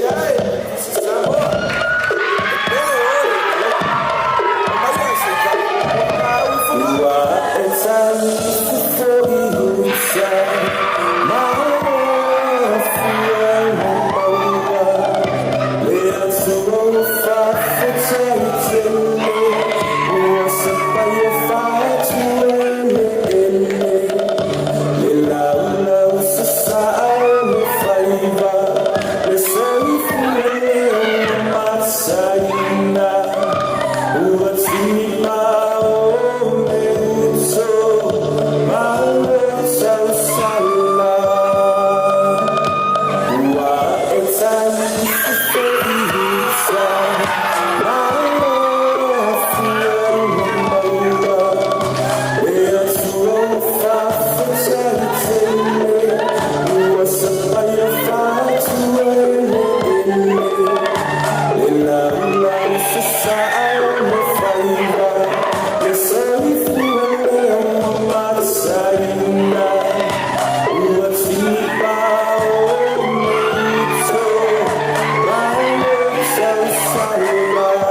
I o leo le a tau o lunga tato wasu.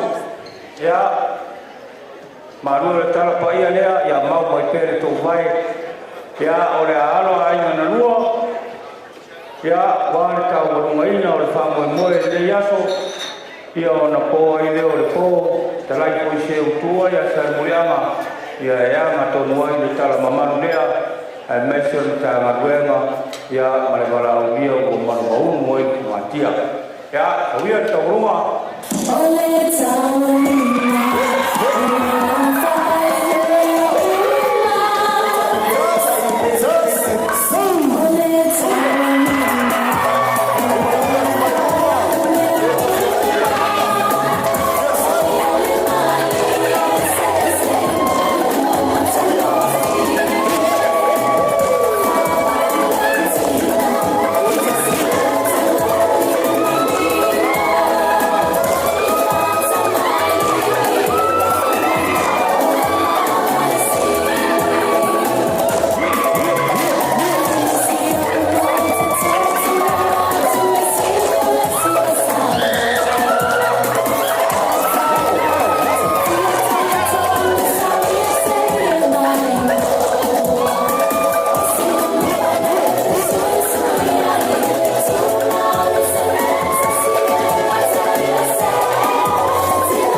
Ia, maarofa kutai. Ia o le tau marunga le nā o le foi o piafi. Kutai. Ia, e le solo lama whaamanu sa ili o mfua o so uma so mātou rangona. Kai ai o leo whatau waa. Ia, e whai mo mā leo masi o tō whine na o mātou rua atu i le amatanga. Ia, ana. Ia, e asua tu vai māni puenga, no teo mene misea. Mese o le tala mamanu. Ia, o le ase, whakatalama o tau lau. Se leo pa o pare whakatori ngā wai sa ko whaafonga mai le ai ase tau kai a toa ni atu sa riu. Ia manatu, ia fiufi ia pa ngase i Perenise. So maua vai. Ia o le a anga tuloa mo pai o ai lua. Te lai fo i se tua ia whachanu lianga. Ia me si fo i o terenga le lunga matfa sa taua ya anga tonu nai le tara mamani me se le ia pia manu e tele le pia mo doenga pa tai.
E manga kua e loko.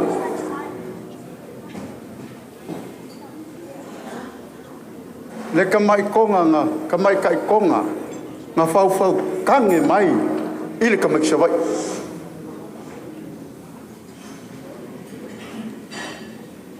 Fai poipo ma mafuka le ainga lea. Inga ua mai manguia le wharekua. Pai mai upo le kamai ka i lo ngari.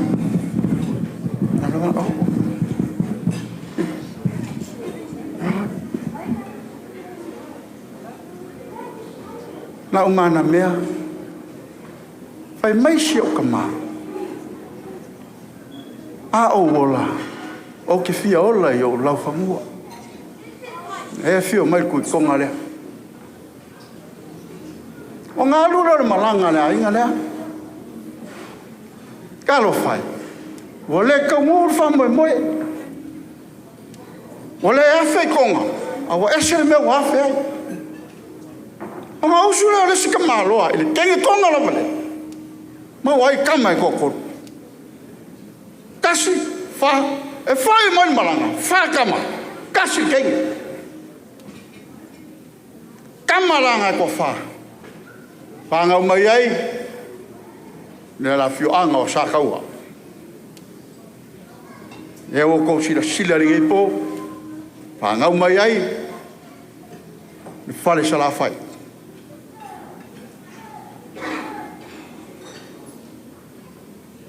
O le fio ngai asa kakia.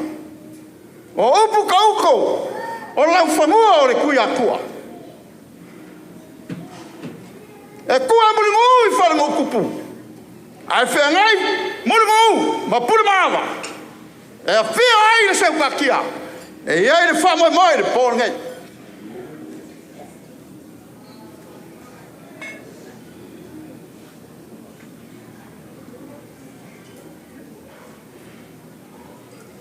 E ora pula, mumua le la. Wo leo samia ainga wha. Ka lofa o leo loko au sia. O le pule whasoi fua le aku. O leo le koe wau ngaru. Pe o ke kosi se apua. Ma fua se a. E le aia se koe nganga wau maru kawai. Le kupua ma le lawai. Le kia sao le pōre ngai. Papera. Ngau ale loko e suse ula. E kaiangi. A lofa aku lau whionga le isea. A lofa aku le paia lau whingaruenga. Paua lea. Inga whainga ngai mangaku o whakua lima le ka malo sa alburianga. E se o paianga la walanga I whainga ka lape upu makala. Ulou. Pa fio mai o lau fionga le nisea. Ulou. Pa fio mai o lau fionga le pele skeng o lau so pe alpanga. O maku o singo ki ngi sa welese. O le kama e ka kai ai fonga. E bebe ka upo le kalesia. Ah. O lau susunga le kausi makanga luenga e whainga kalm kanga luenga ali wapulu. E mai le pai o kofi o le kalesia. Lau sunga le misongale. Ma le wharekua. E ale maulunga. Le saufaina e pele le kalesia o e na mua I malai. Ile fe au ma le ngā luenga. Ia kulou ia. Ai ale maulunga o le mga ngā luenga I le wakulu. Pai kausa moa. O kupu o ngofo o pāpā maa inga ka whai. Ai ale maulunga o le walaulia. O wama e masangi. Lele o whakiangi uku le pōle ngei. O le afuanga ngā o le paia, ma le mamalu o le ngei afiafi. Paia ai! Paia o le kua e au sea lea. Ngā kokofi mai. Teia e whamaungia I le aso samalau. Teia e ki mai I le aso. O le kamai kai o se kakia. Le kua e. Pangale le anga o le kangaka. O le kangaka e whamau wai o le pārangei. Ako lau lua fsirwhai le lofo o ka ako mkai. I ale kua I lau whasoa. Whawhakai lau whasuanga o mako maua pia pia. Le aso sa kupoinga. O le aso a kua se sai koe lau mo le pepe. Leo whamangaku longa lua suma kaskausanga. O pa ia o le po. Pa ia e kumau. O upu masangi. O le fuera belabe. O le ia iwi via. Sa moa. O le akungu kofi.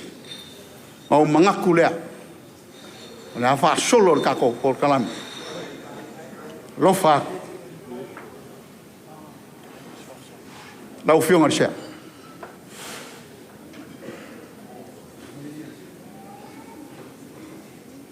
E se alo mi meka tai. E uia o koe furikia mai le kalesia. Koe se konge a koe kalia le kakalo. O le kele o le asomaliu le ngake ngei. Ai. Pai kau milionga e sa mai moma makamaka I le launga marfe au momori. Ai ele me mari nga kupu. O le si fai la unga le loku le ke loku ai. Wa la ku ava au mai ele asa. O fai aku lo sale. O le la unga le se an me kisinga wa la unga mai ai. Tai. Pa fe kai kelea.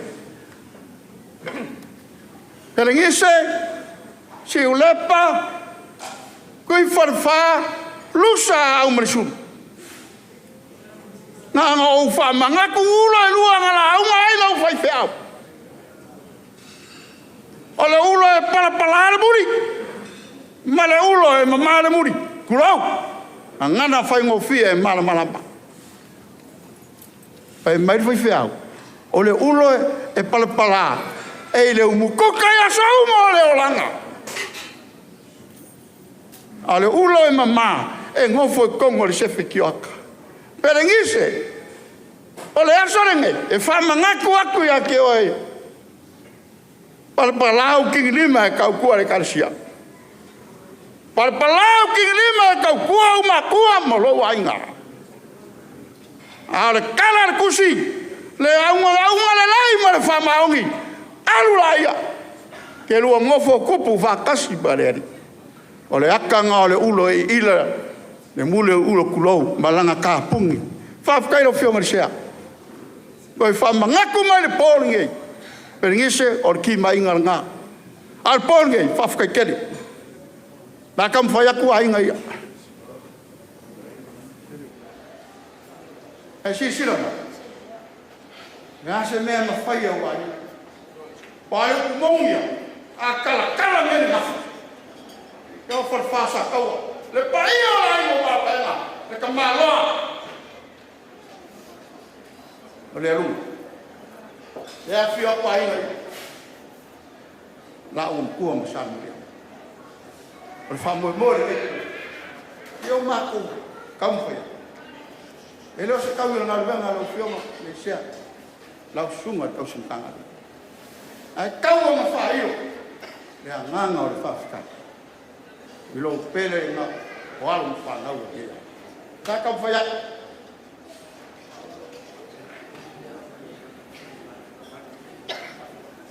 Ya. Ekele akala le ula le ye. Ole Roma se me fa singo ye le ula. Wa fa kasi ati masala sala mer fa solo me uma. King masala sala ki wa ilo sunga ka ka ole aku.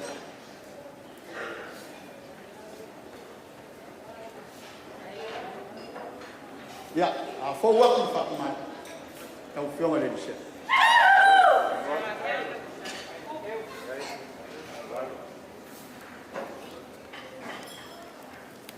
Ủa dây đây lâu rồi.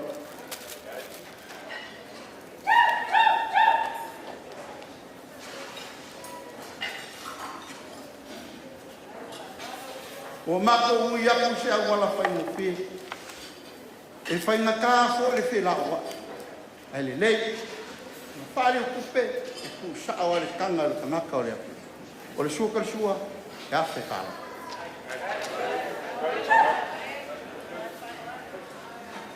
Não fio ele disse. Ora ele não pode falar ele.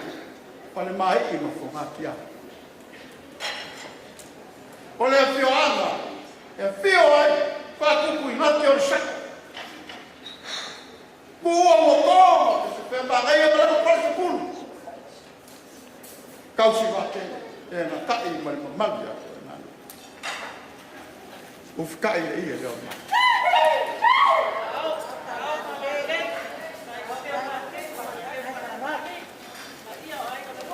A peixe sei se cu. Olha o que falei. Ai papai. Olha que assim que quer para mais vou matar para tama para que amor. Para a lá. Balu ana. Sei na que deu suma ele que fez. Ao filme ele disse.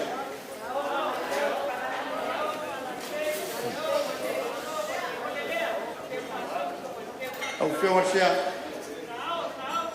O vai ao le runga. Ngangi foi o que era.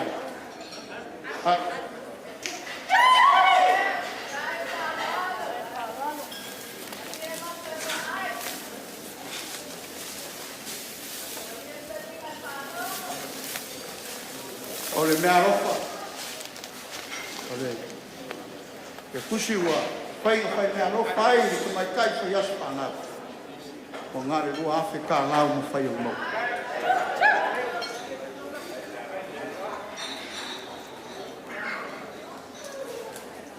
Ka penga foi ele lunga yama e kua tai. Lo kai e lua puxa pa.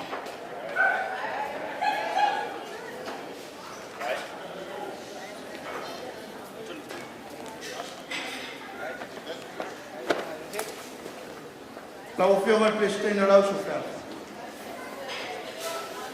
Calo pai, ao mais foi na langa smoke boa.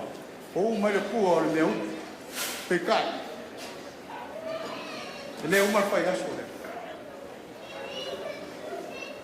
O filme que nasceu. Vai angue. Se prestando lá o sofá fangia wan tanga bem. Na campo foi a fu. Perenise Siulepa. Pak mari lau fiong tes keng lau. Ya. Lau.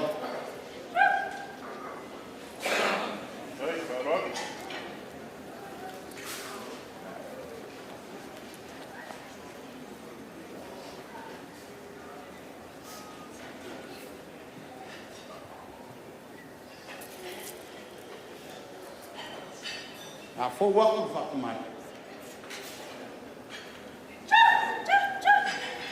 Le laulau. A malu waku. Kulanga wale mawale ngea ka ngu mal ka fasamo. Nyori kal fo mangea ku ya wasui ya.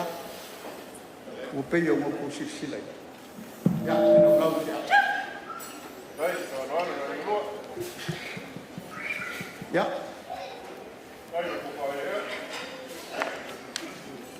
Ole faoso, ole super sua, yo saco para.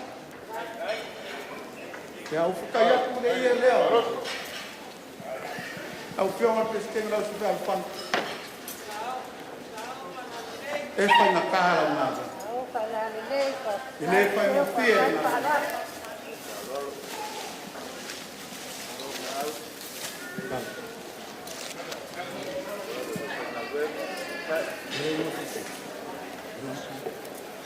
Papaya, Ivan, orang yang fai, ele fai, fai, kamu orang sana orang ini sana kamu, orang kau kasih aku, feel pasti nak boleh, ay kailangan, damali, main nama kau terus. Ali mau fale pol. Kau vai ser le fale. Le ngati dia. Ole me alofa. Ali kenge foi aspada. Kenganga dia lunga montai dia. Kau. Akai karot.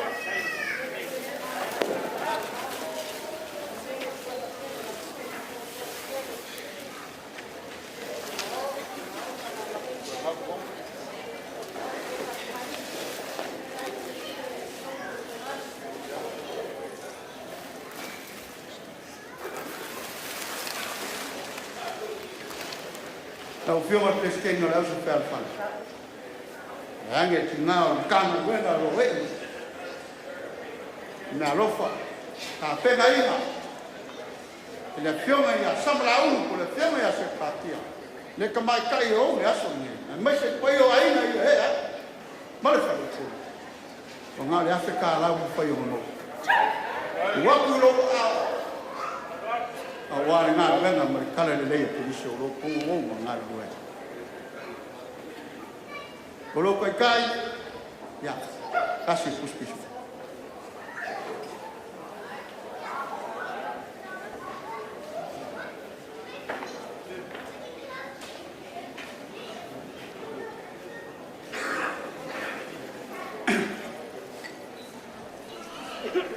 ese lo mikai ile ki ngā malo lo mang malo ya pepi.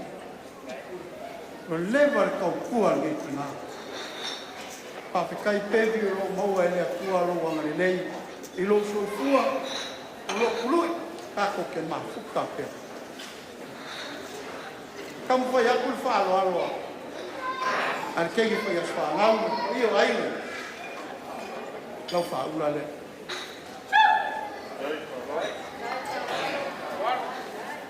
Ki leo iloi, o wau ke lo mau ki ngore nei, wau leo ke kau whaalongo, o le vaenga fui le nga ai ia iang e moko pākangu. Lea whai mai oi no vanga la sa bari fo mo lako ofisinga. Whai mai, lako o sao mai pua ngā kene. Pepi, pākai māronga lue, le ngaki lea, oe ke ngā maro ronga. Ole lupe sa pa lele. Awala ki ono singa. Malo wale po. Le mamalu fa ko ni kausi wa tele. Wa kuwa ma pa. Me alofa se le ni fa ka wa kula wa. Mga ko se la pa. Lo que cae casi justicia.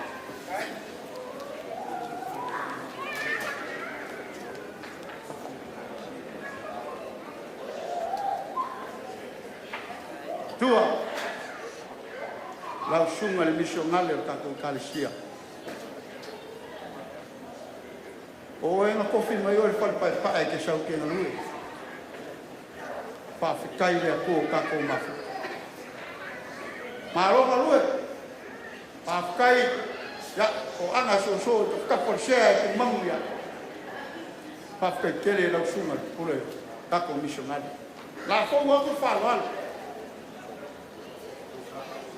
Lau whasolo.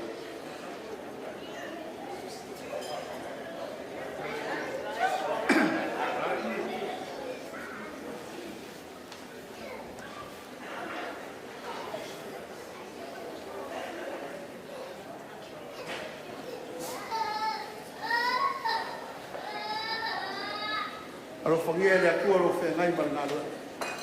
Pa kai su mai makala mai au mauruma le Moimoi la whi. Wa malu. O wale Moimoi ni e fia. Ngaki leo lo sunga le di whaiwhiau. Leo lo kofia o misionale. Ai wharot. Oi, le lupe whalele wale. Eo la isa tu wa. Whakale hawa. E ngane lo la kolua. Manu.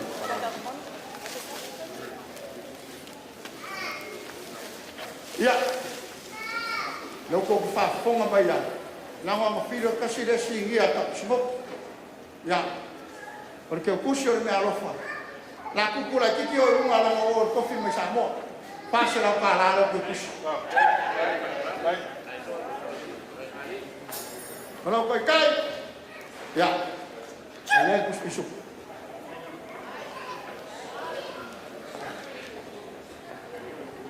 Lau sunga se vali, sunga kia tomo, kato kalesia, katoliko longa. Lau whaasolo le. O ngaro ngā mese koluse e watu whai e lau whaasolo. Whaakai kele sumai le sunga kia tomo. Na o le rupe whaalele wā. Whaasilo msari o whaiawa. Sa fala kawalo oi. Oku ya ke polule o pule fa mai. Ro nakudia.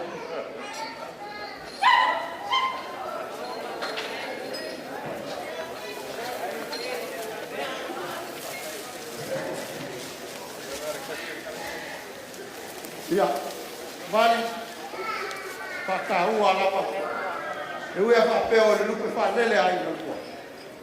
Ai alu lo ile kuwa.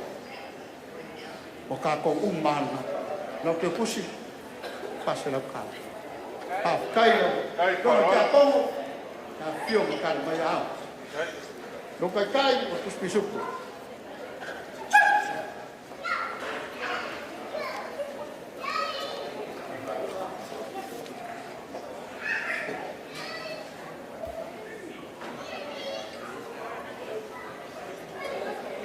ya loka ko mafuka mari pertua me Samoa. Manata ya o kasi foi o falele ai de lua. Pa ficar kele su mai o fukua ka ko mafuka le Moimoi. Na Paula le.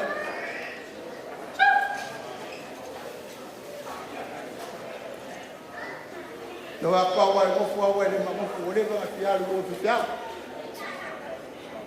Le ngati le o fukua.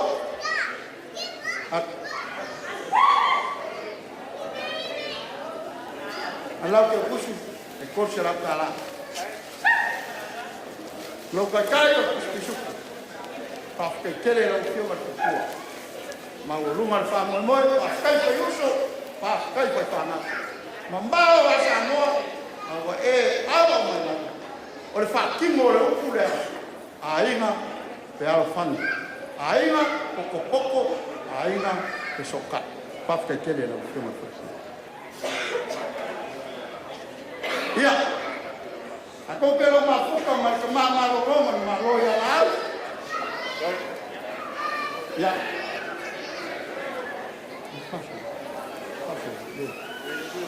Me faccio. Ave o ya tu. Ma ave o faccio lo la. Ya. Pake apio. Ave o ya pe. O le kinga malo Roma malo. O le senga mo le ya la. Paula mamalo, Paula ai, e tinga malo mamalo ya pe. Ya, le nakila, o te mama lo mamalo.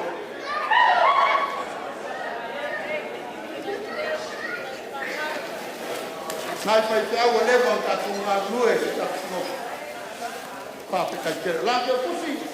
Por se la tala. Ande o ya te. Pule ai we. Ale sa wala pule ai we.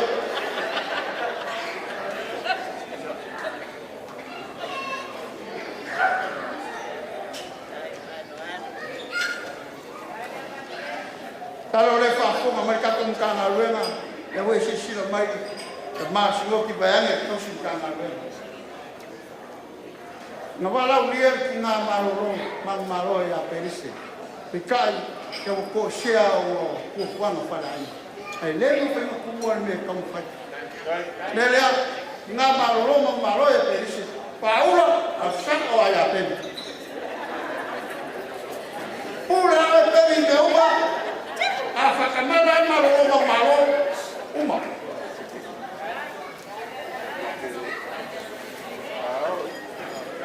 Ya le ngati lea. Nga malo ya Perenise.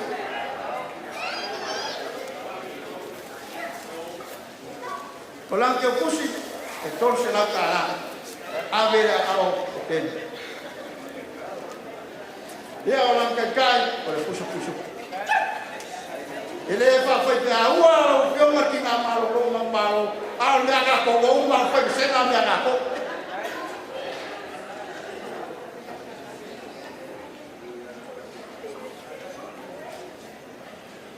Ya. O fa Moimoi fa Perenise. Ia ke mi. O ia o ai fa tanga mo kula fale. A se kamali ko kongo se ai na fa la fa Perenise. Ka ko ke lo ma fuka ma ka sala hotel. Ai le ma fa. Paula a Moimoi Perenise. Parkua malo ata sala pele. Amaru wa kule mo fa ko ngana wewe ko pe mai ko fa pe au ai mo ka ko mo mangi mo ale le nga ka ko la ai su malo pule le pe ni de uma pe na tile.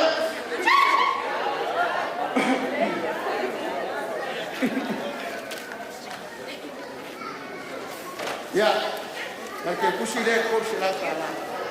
Ya waktu si support ke kai aku lema utama nga malolo ya kasalaten au me no falea yo me asa malau por pia me asa kafia awal me asa fia le ko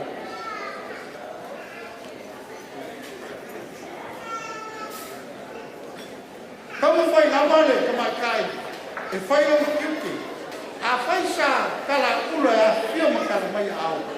Kamu fai lawan fai wa nua.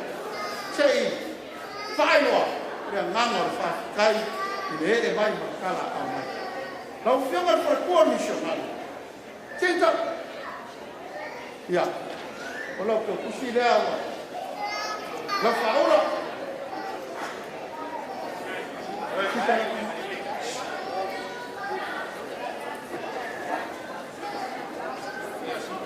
Ole ate na ko wale sua fore por ko ni shongale wale o afo o kama ke ma Paula ma ye ko wa mo te lo ku ma mal bana ole ku pe fale le yo la in fala gilang la nga va i mal fala lo ke kusi ko sala kala kita maro malue pa pena ole ku mo fiel. Lo falso mo lo kai. Olha, puxa piso tu.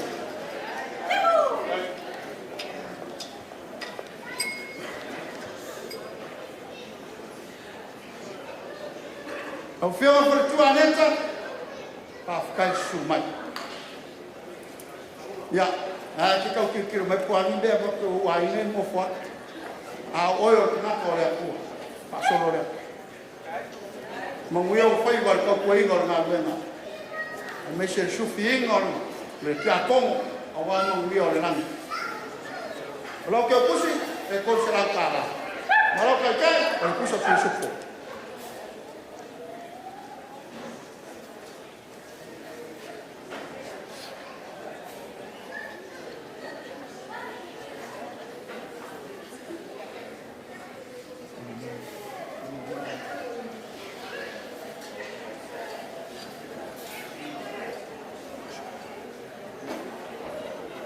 e aí foi maçã já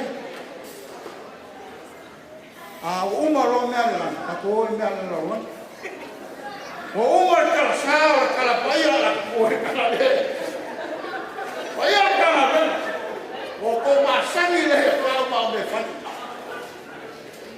e a fifide a uma ile lo fa ka kele lo ko ma ni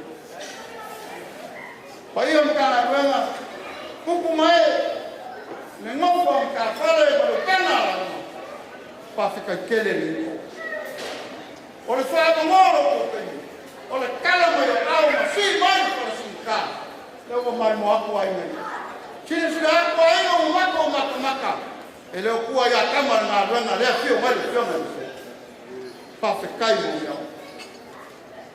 na ko se ko foi na me lo foi o lo ko ma e tawi le asiria ala ei le tua i kako mo mo ka ka mo kako feo ya papela la ka mo ya Perenise Siulepa koi per falsa ma quella Aumale pa io ai na ile na se be alo fa la o feo na se mo kafa ole mo su ma Perenise o ke manga a ku wa le kana ka kai ala na faskupe e lo se kupe ke le o faskupe yo kusila lo se la kala ka o fio ma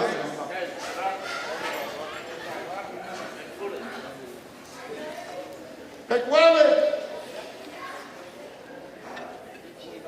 lo se la kala pa ka ke le la fio io kama ye kuma ile la mo fa yo ko sa na me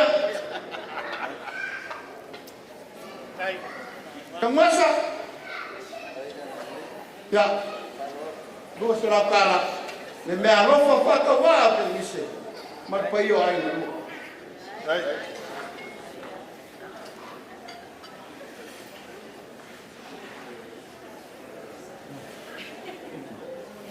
ya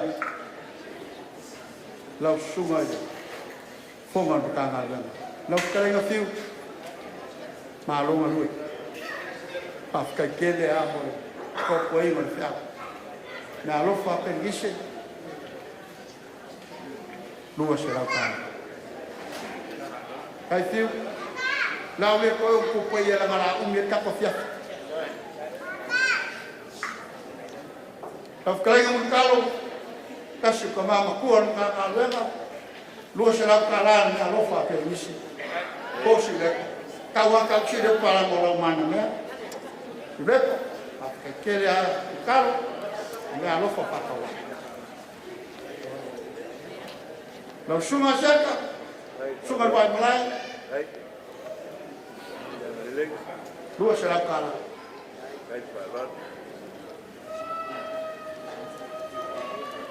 Lau sunga ke uloa kaku kana weka. Kasa hoke, pafkai na lue. Me alofa Perenise, e lua sera kala. Tu as vendo?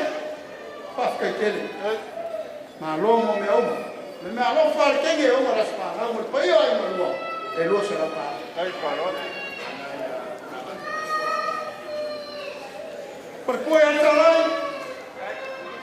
Faz que ele aqui o que não. Lua será para lá. Me alô fala quem pai as palavras. Na ya sala, na ya tawa. Me alofa alguém, a pena ia na lua, mas quem é o braço? Ele não será cá. Tali, caro pai, na tua escoima, já pule da tua cai eu me alofa lá Perenise. Leva a lua mais, como é que é? Leva o cai no fucas também, sa lua mais, Lua se la kala. Berlinga fili oi.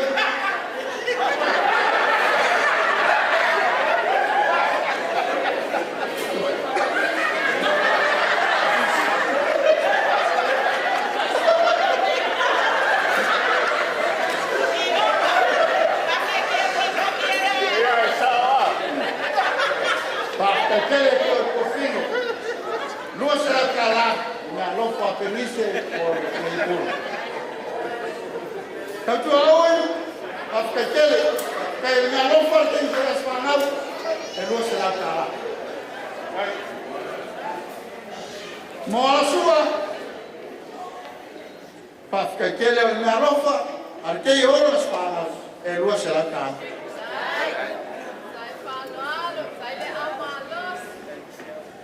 Lau krenge kia,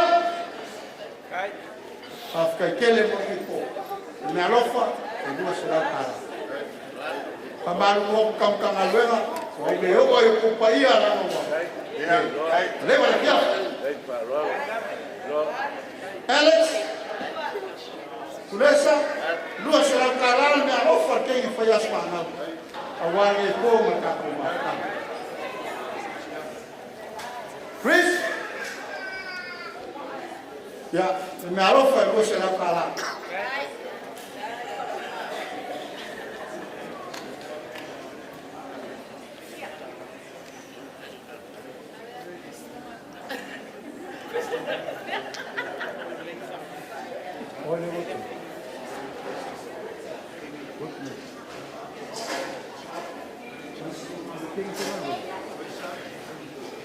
Okay, tonight we are here with perfect girl, friends, workmates, Lebanons.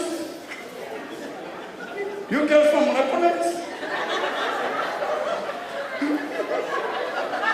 What am I doing? Ressa, thank you for your coming. Thank you for tonight. You come in to participate with us to celebrate a 21st birthday for your best friend, for your workmate. Thank you very much. Here's your kapusi. That's a envelope for you. There's nothing in there.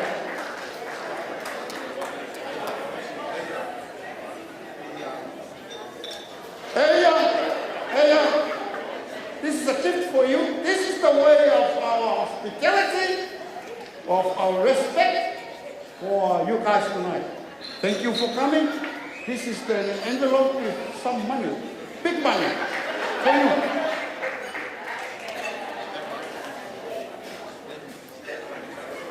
Hey, Mississippi, they're pushing them away.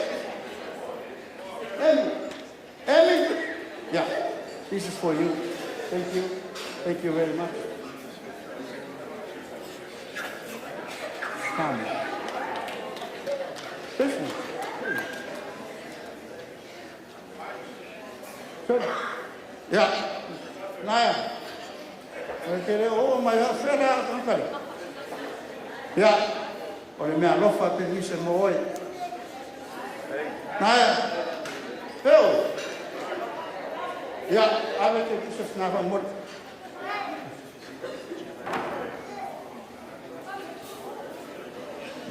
Yeah. Lau suma ko pongan kana wena. Hiu. Kapa forçwa. Inge inisi ase me. Inge inisi se makafale on kana wena. Aí você vê que fica na hora fale, leia assim.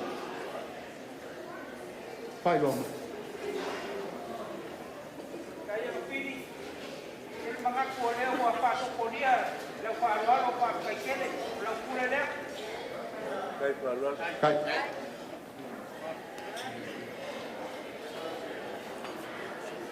la muria ise kala e lo po mala e sila fanga kana le a so sila mai al kana luena kai ngange no malo la mala le ngofo mai so ma ko kina.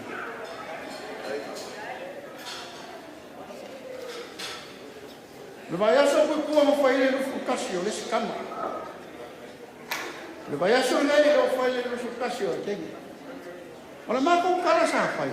Amu ia e ka mai. Amu ia e ka mai. Mam. Ise pa fe kai kele. Ka ko fe lo. Ko mau lo ma. Ma ko lo kele. Ia se ainga e lengi makua. Ua loa so kua. E lengi whenga kua. O le mea lofa Perenise mo.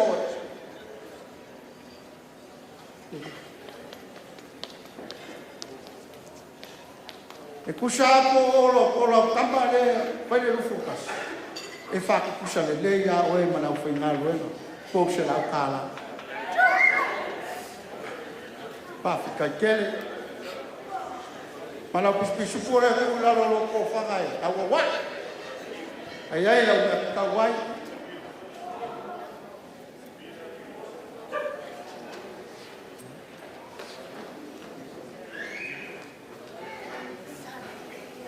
Ya.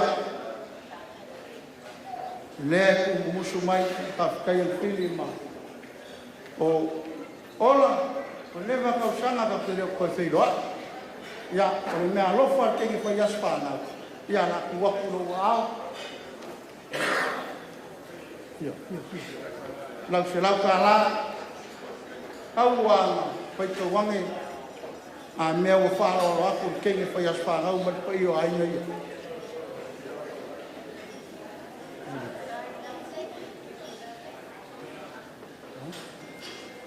luta le mea alofa e se la kala.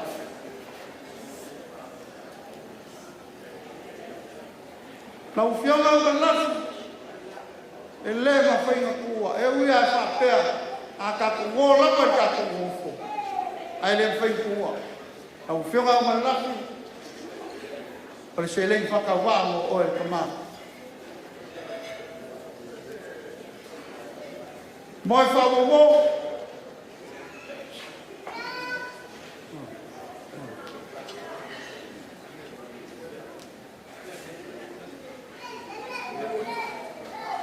moi whawawo ia lau sunga rufi na mga Siulepa mai lau lampol nga lea nga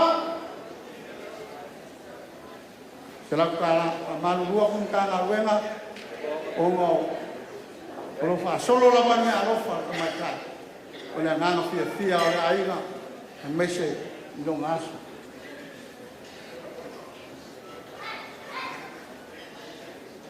o mga kulea le ale fa makfa o lo sa makukala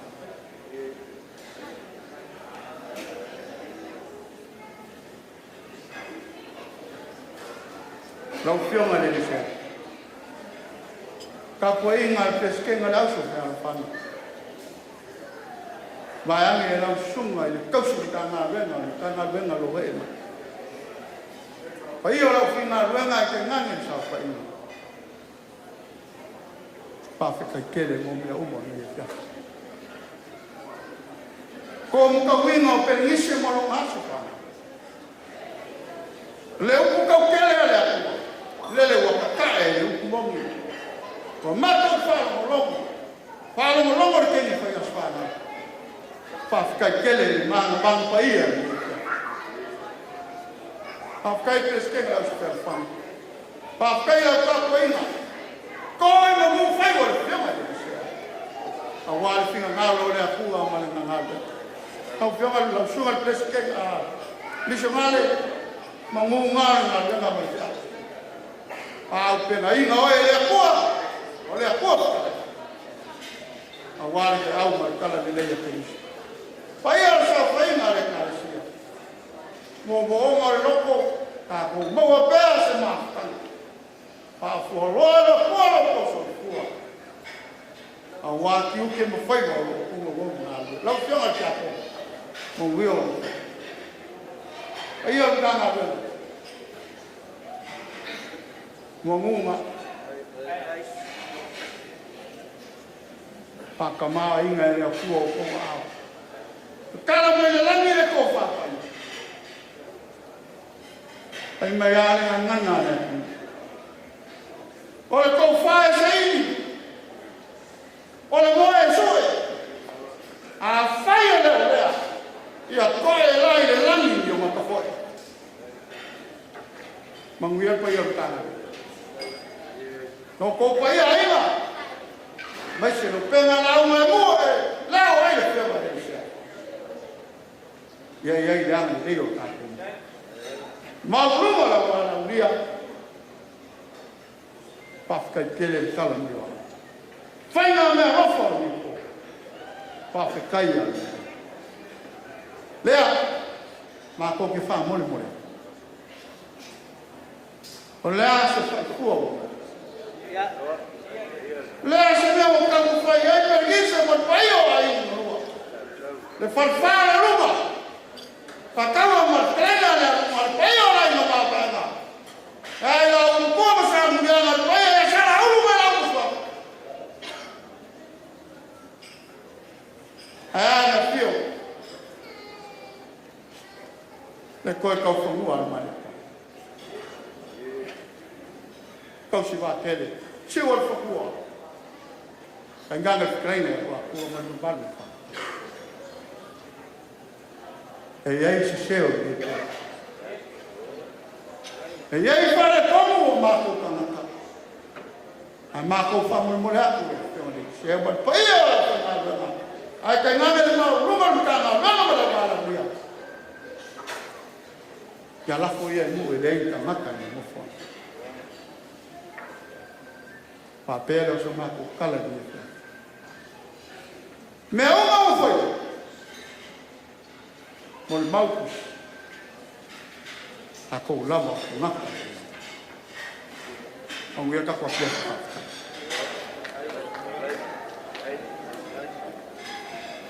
Ka whaake o le kala saa lea.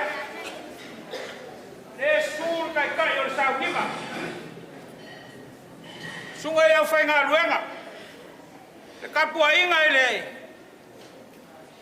Ki ngā rumka ngā luenga vai angel periskengo le ausu. Ki ngā malolo mang malo. Anga whiri kapa fua le suafa.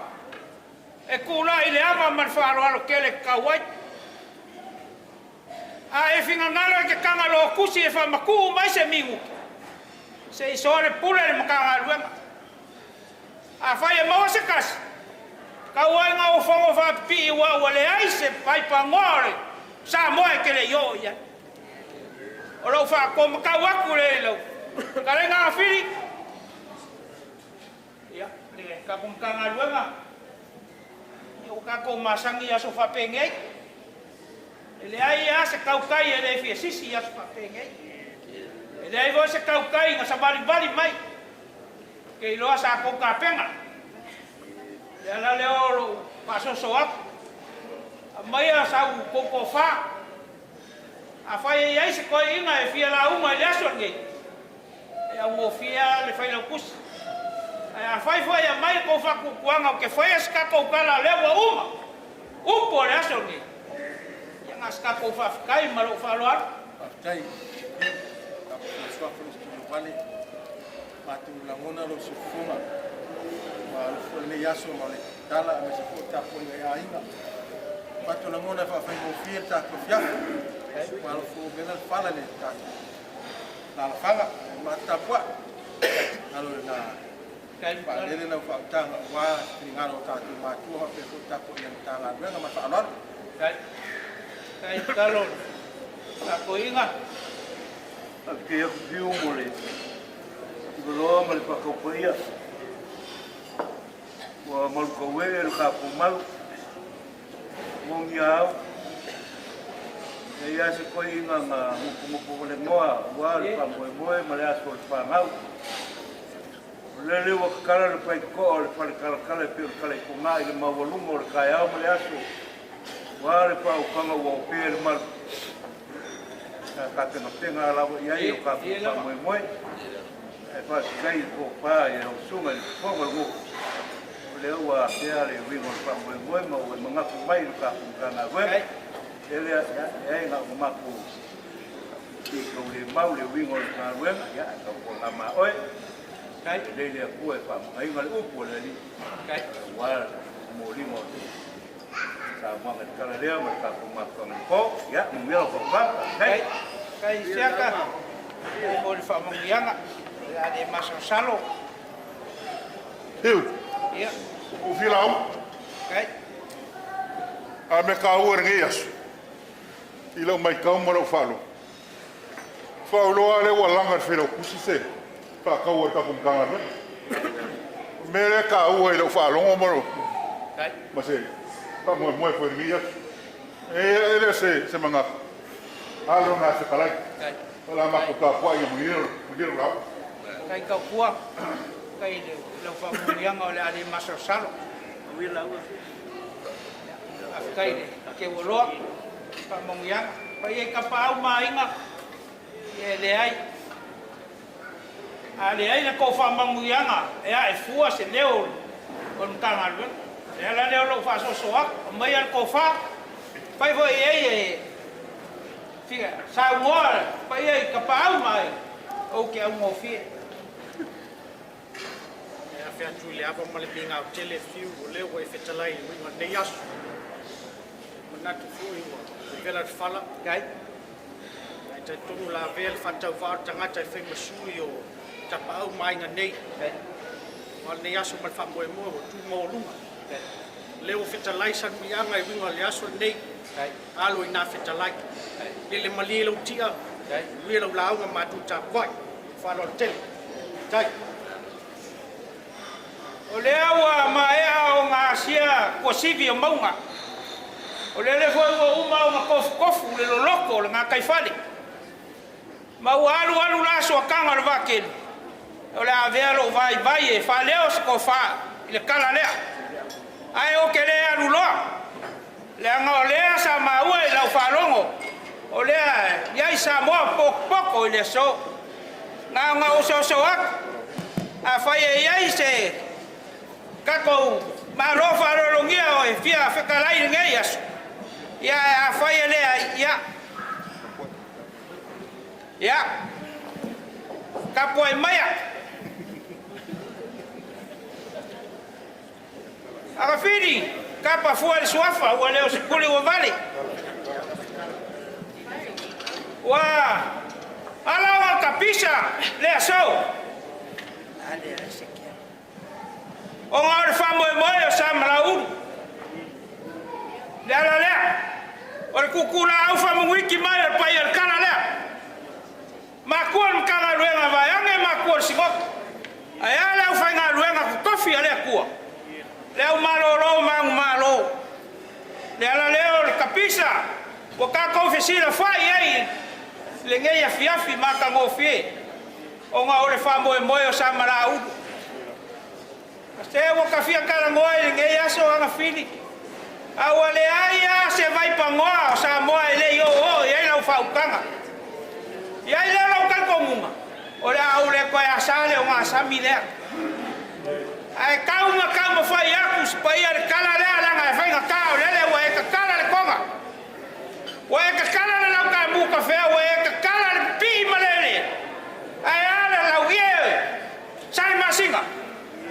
Leo e kakala. O mako fa pele o rauf. Falo alo ile so. Aga fili ele po misama o le lam.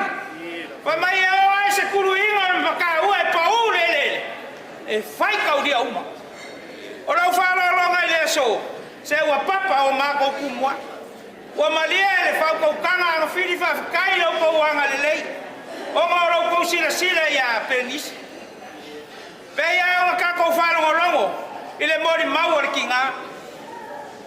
Whatever ma fia malanga e sa ngofungofo a o ngor pelenga o mengei o whanga. Perenise au e ke popole, o a mai ale kingo sa e mauai. E ke au lia ale soifua o lo kinga makua. Le lope e ke laku e pasia. O sa mako kala ang fili whafkai kele, ilau whalo alo. O lo maau maro milmirsia. Ia o lele wakali le sua. Pai al kala lea Kali le sua le fai ngā luenga, wa kali le sua ki ngā malo ro mang malo. Kali le sua le paia sa mo wa po. Wa mako wa ai wa mako mau. Fa kai kele la falo. Ia ora mako kala. Manguia kele paia ai ngalua. Manguia ka mai kai fai asfanga. Pa fualo le kuasa ile le kuasa. Le isi lu mangai o long soifu. Ia ora mako kala le mako ke. Kakal ngoa ko ngai va nga fili pe au nga ufaya le ai ase vai pango sa mo le yo ia lo fa ko kan le ala le lo manga la fa fa ngo fiele so a fa yo la kakal fili makuwa male ya lo fa mai le e ai fa fi ka ule le ala ia le makui mal manga a fa yo la kakal fili ia lo fa mai le ku kai file mua au kako kapa au siri le langi makol makanga ruenga vange makol simot pe a fai ole a koe foi inga ia kau mu i famua manga ngua fuanga ua uma o ngako pango a fai foi ole a kua mare foi pa ia inga lua ia ile anga le leo le kua fa fo loa le kua le soi fuor kako kinga makua ia mai se ol far kua maranga mai sa moa ia lo nganga le ol mako kala le alo fangia pa ia ka pa ma inga mai se fa fa le polung alo fangia foi le ngai kala pa ia im kanga luenga yo ngakupu mai ia mai se so mako fa ka ba ol mako kala le mako ke so akwai ile ava kele mar fa alo fa ka kele mor mako avango fa lo fa ka kele le sa wa la sunga le Como cara, o salão mulher o pai tem um papel que ela tem o cofinha vai se feito o fa a fuga América moi branca América moi chambrana alma mera alo com foi ali que o ama tiu la uma la tala foi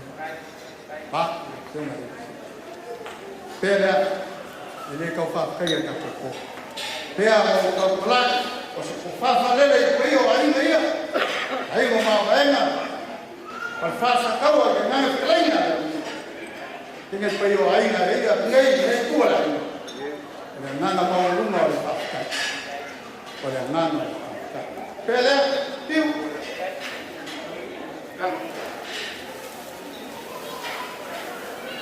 asa wa oi nana ko sia ka lo ai ma bo ka lo na a tua ai ma mo ro ma o fu te le la fora o la ka le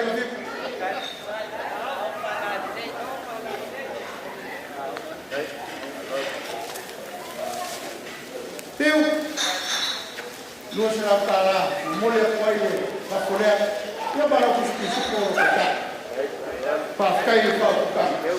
Ya mo ya. Ai kalai ya na uma ka.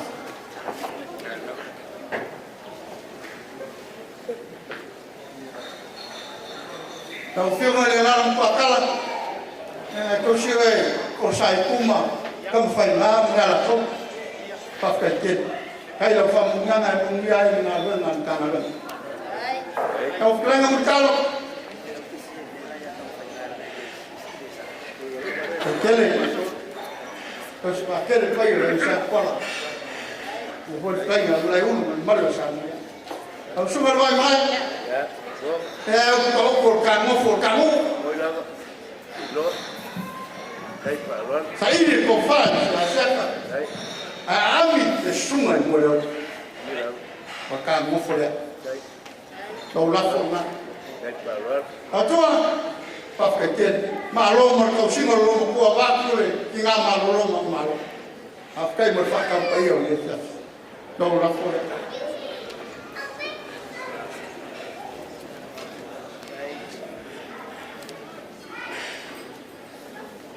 Kasamo ke ngale ko ka po i malo so i malo malo. Ma o malo se ko yo busi. Ya ke mi ngale ro an kana.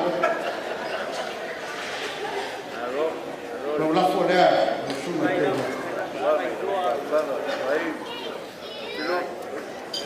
ke loa o muka se kala o ia o malu mako ko tato kalmea fasolo a kasi le tua mo tato mako ta mala langi kala ia o kala mau se ko fai aina pa ko kala le ia mau se maroso na mo masa mako wola le ofo le ko nga ma fa walo ma sino suma kasi ta wa le porta ko papa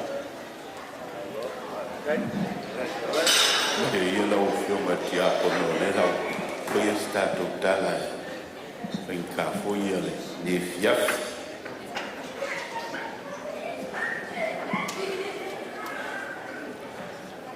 te le atala lau tu si kuma lau frasta i o mane a wasta a ma fa pe foi le moto tamata ngā le ma fa fa la le i o Yesu Christ e muri ane whai mai le mōne mautus ua maali e lava mea na ia whai a upu e le tunu whai mai le mata e fia wa ai le sao wha o inu sai le sao wha ina a pena whai le fia fia le umana fia whana le umana fia mata mata sea maali e lava mea wa e whai wale ni fiafi matato mafta al peleo me ni fanau man titi faita wa sabadi ai ala mai la ina mai ti ia a e moma mai foi ba e faita au matua me ni fana e ele ni mane ni ia so matato da ua sifa ia mai se foi o leo wano atu le whanau o wano atu o sao. O lumana i e te ua le a sao o te miki. A ni e fiafi o whafte ke le leo fita laifi. Tō se ka tū pala pala o wano pa i o inga e mai se o le ni e fiafi ma lo tū wanga le lei.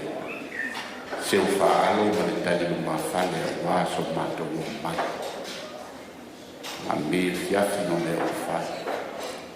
Ala o whainga rea mai nei ase isi a Latu tala paua lea o whamanui. Ue si le fia tala i le fine na le pūna tō tau tele na o uai a ao o lere.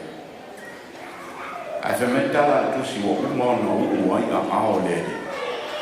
O na toi so oi lea i lona na ua. O lona la uru anto e soroia. O lona wingon talatus. O le manongi o mea na whaia le fine ma le manongi o lona uru. Na toi fo'i ai a te ia. Toi fo'i a ma ia i lona inga. Le matango fio mea na ia whai. Ma le manongi o le uu na ia whaunga. Whai mai leo fitala inga Yesu. Mea umalama e tala ina i aile nei tala lelei. E ta ua i fo i mare mea wa e whai. Apenal ne fiafi. O manaia, o manongi, o matango fio mea wa e whai. Mai nato e fo i mauto. Mamanui o leri. Mamanongi o le atua. Ma le matango fio o le li ia wa mea wa e whai. Tongi e le li i mea wa utau tapena. Tau i ele atua mea wau tau saunia. Ni to ese whapopo ele atua. Ni mau mau, ele mau mau i leri. Loto wanga le lei, ma loto maau, ma loto walofa. Whamanuia le atua le pai o ainga. Whamanuia le atua le a fine nei, a toanga lona luas fulmatasi tau sanga. Whamanuia le atua i whanau, sauni atu mo le sao tau maiti whamanuia tele le atua i a te tau whanau. Ma lo tau sauni au tau loto ma tau pese ma whae mangalia. Ia wale a sao le whanau. Ala tātou whai u le pese iwa. Yeah.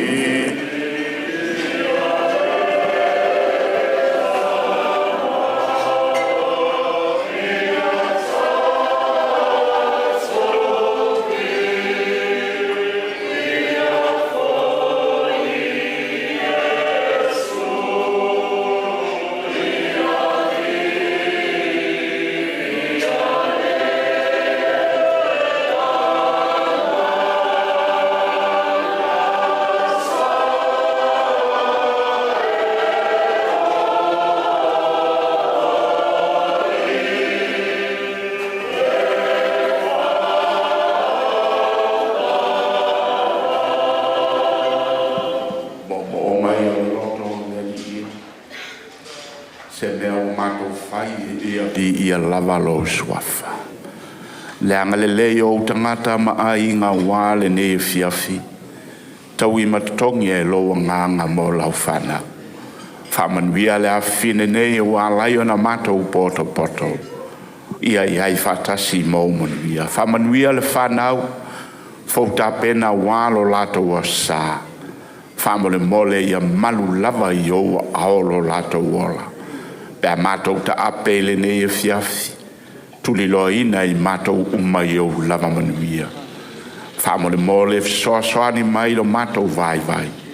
Tātou ma oe mātou te sao sao ngā le muai. Tātou ma oe le nei pō whamole mole. I lo suafa pele Yesu ke riso wa mātou wole ma mātou te tālo atuai.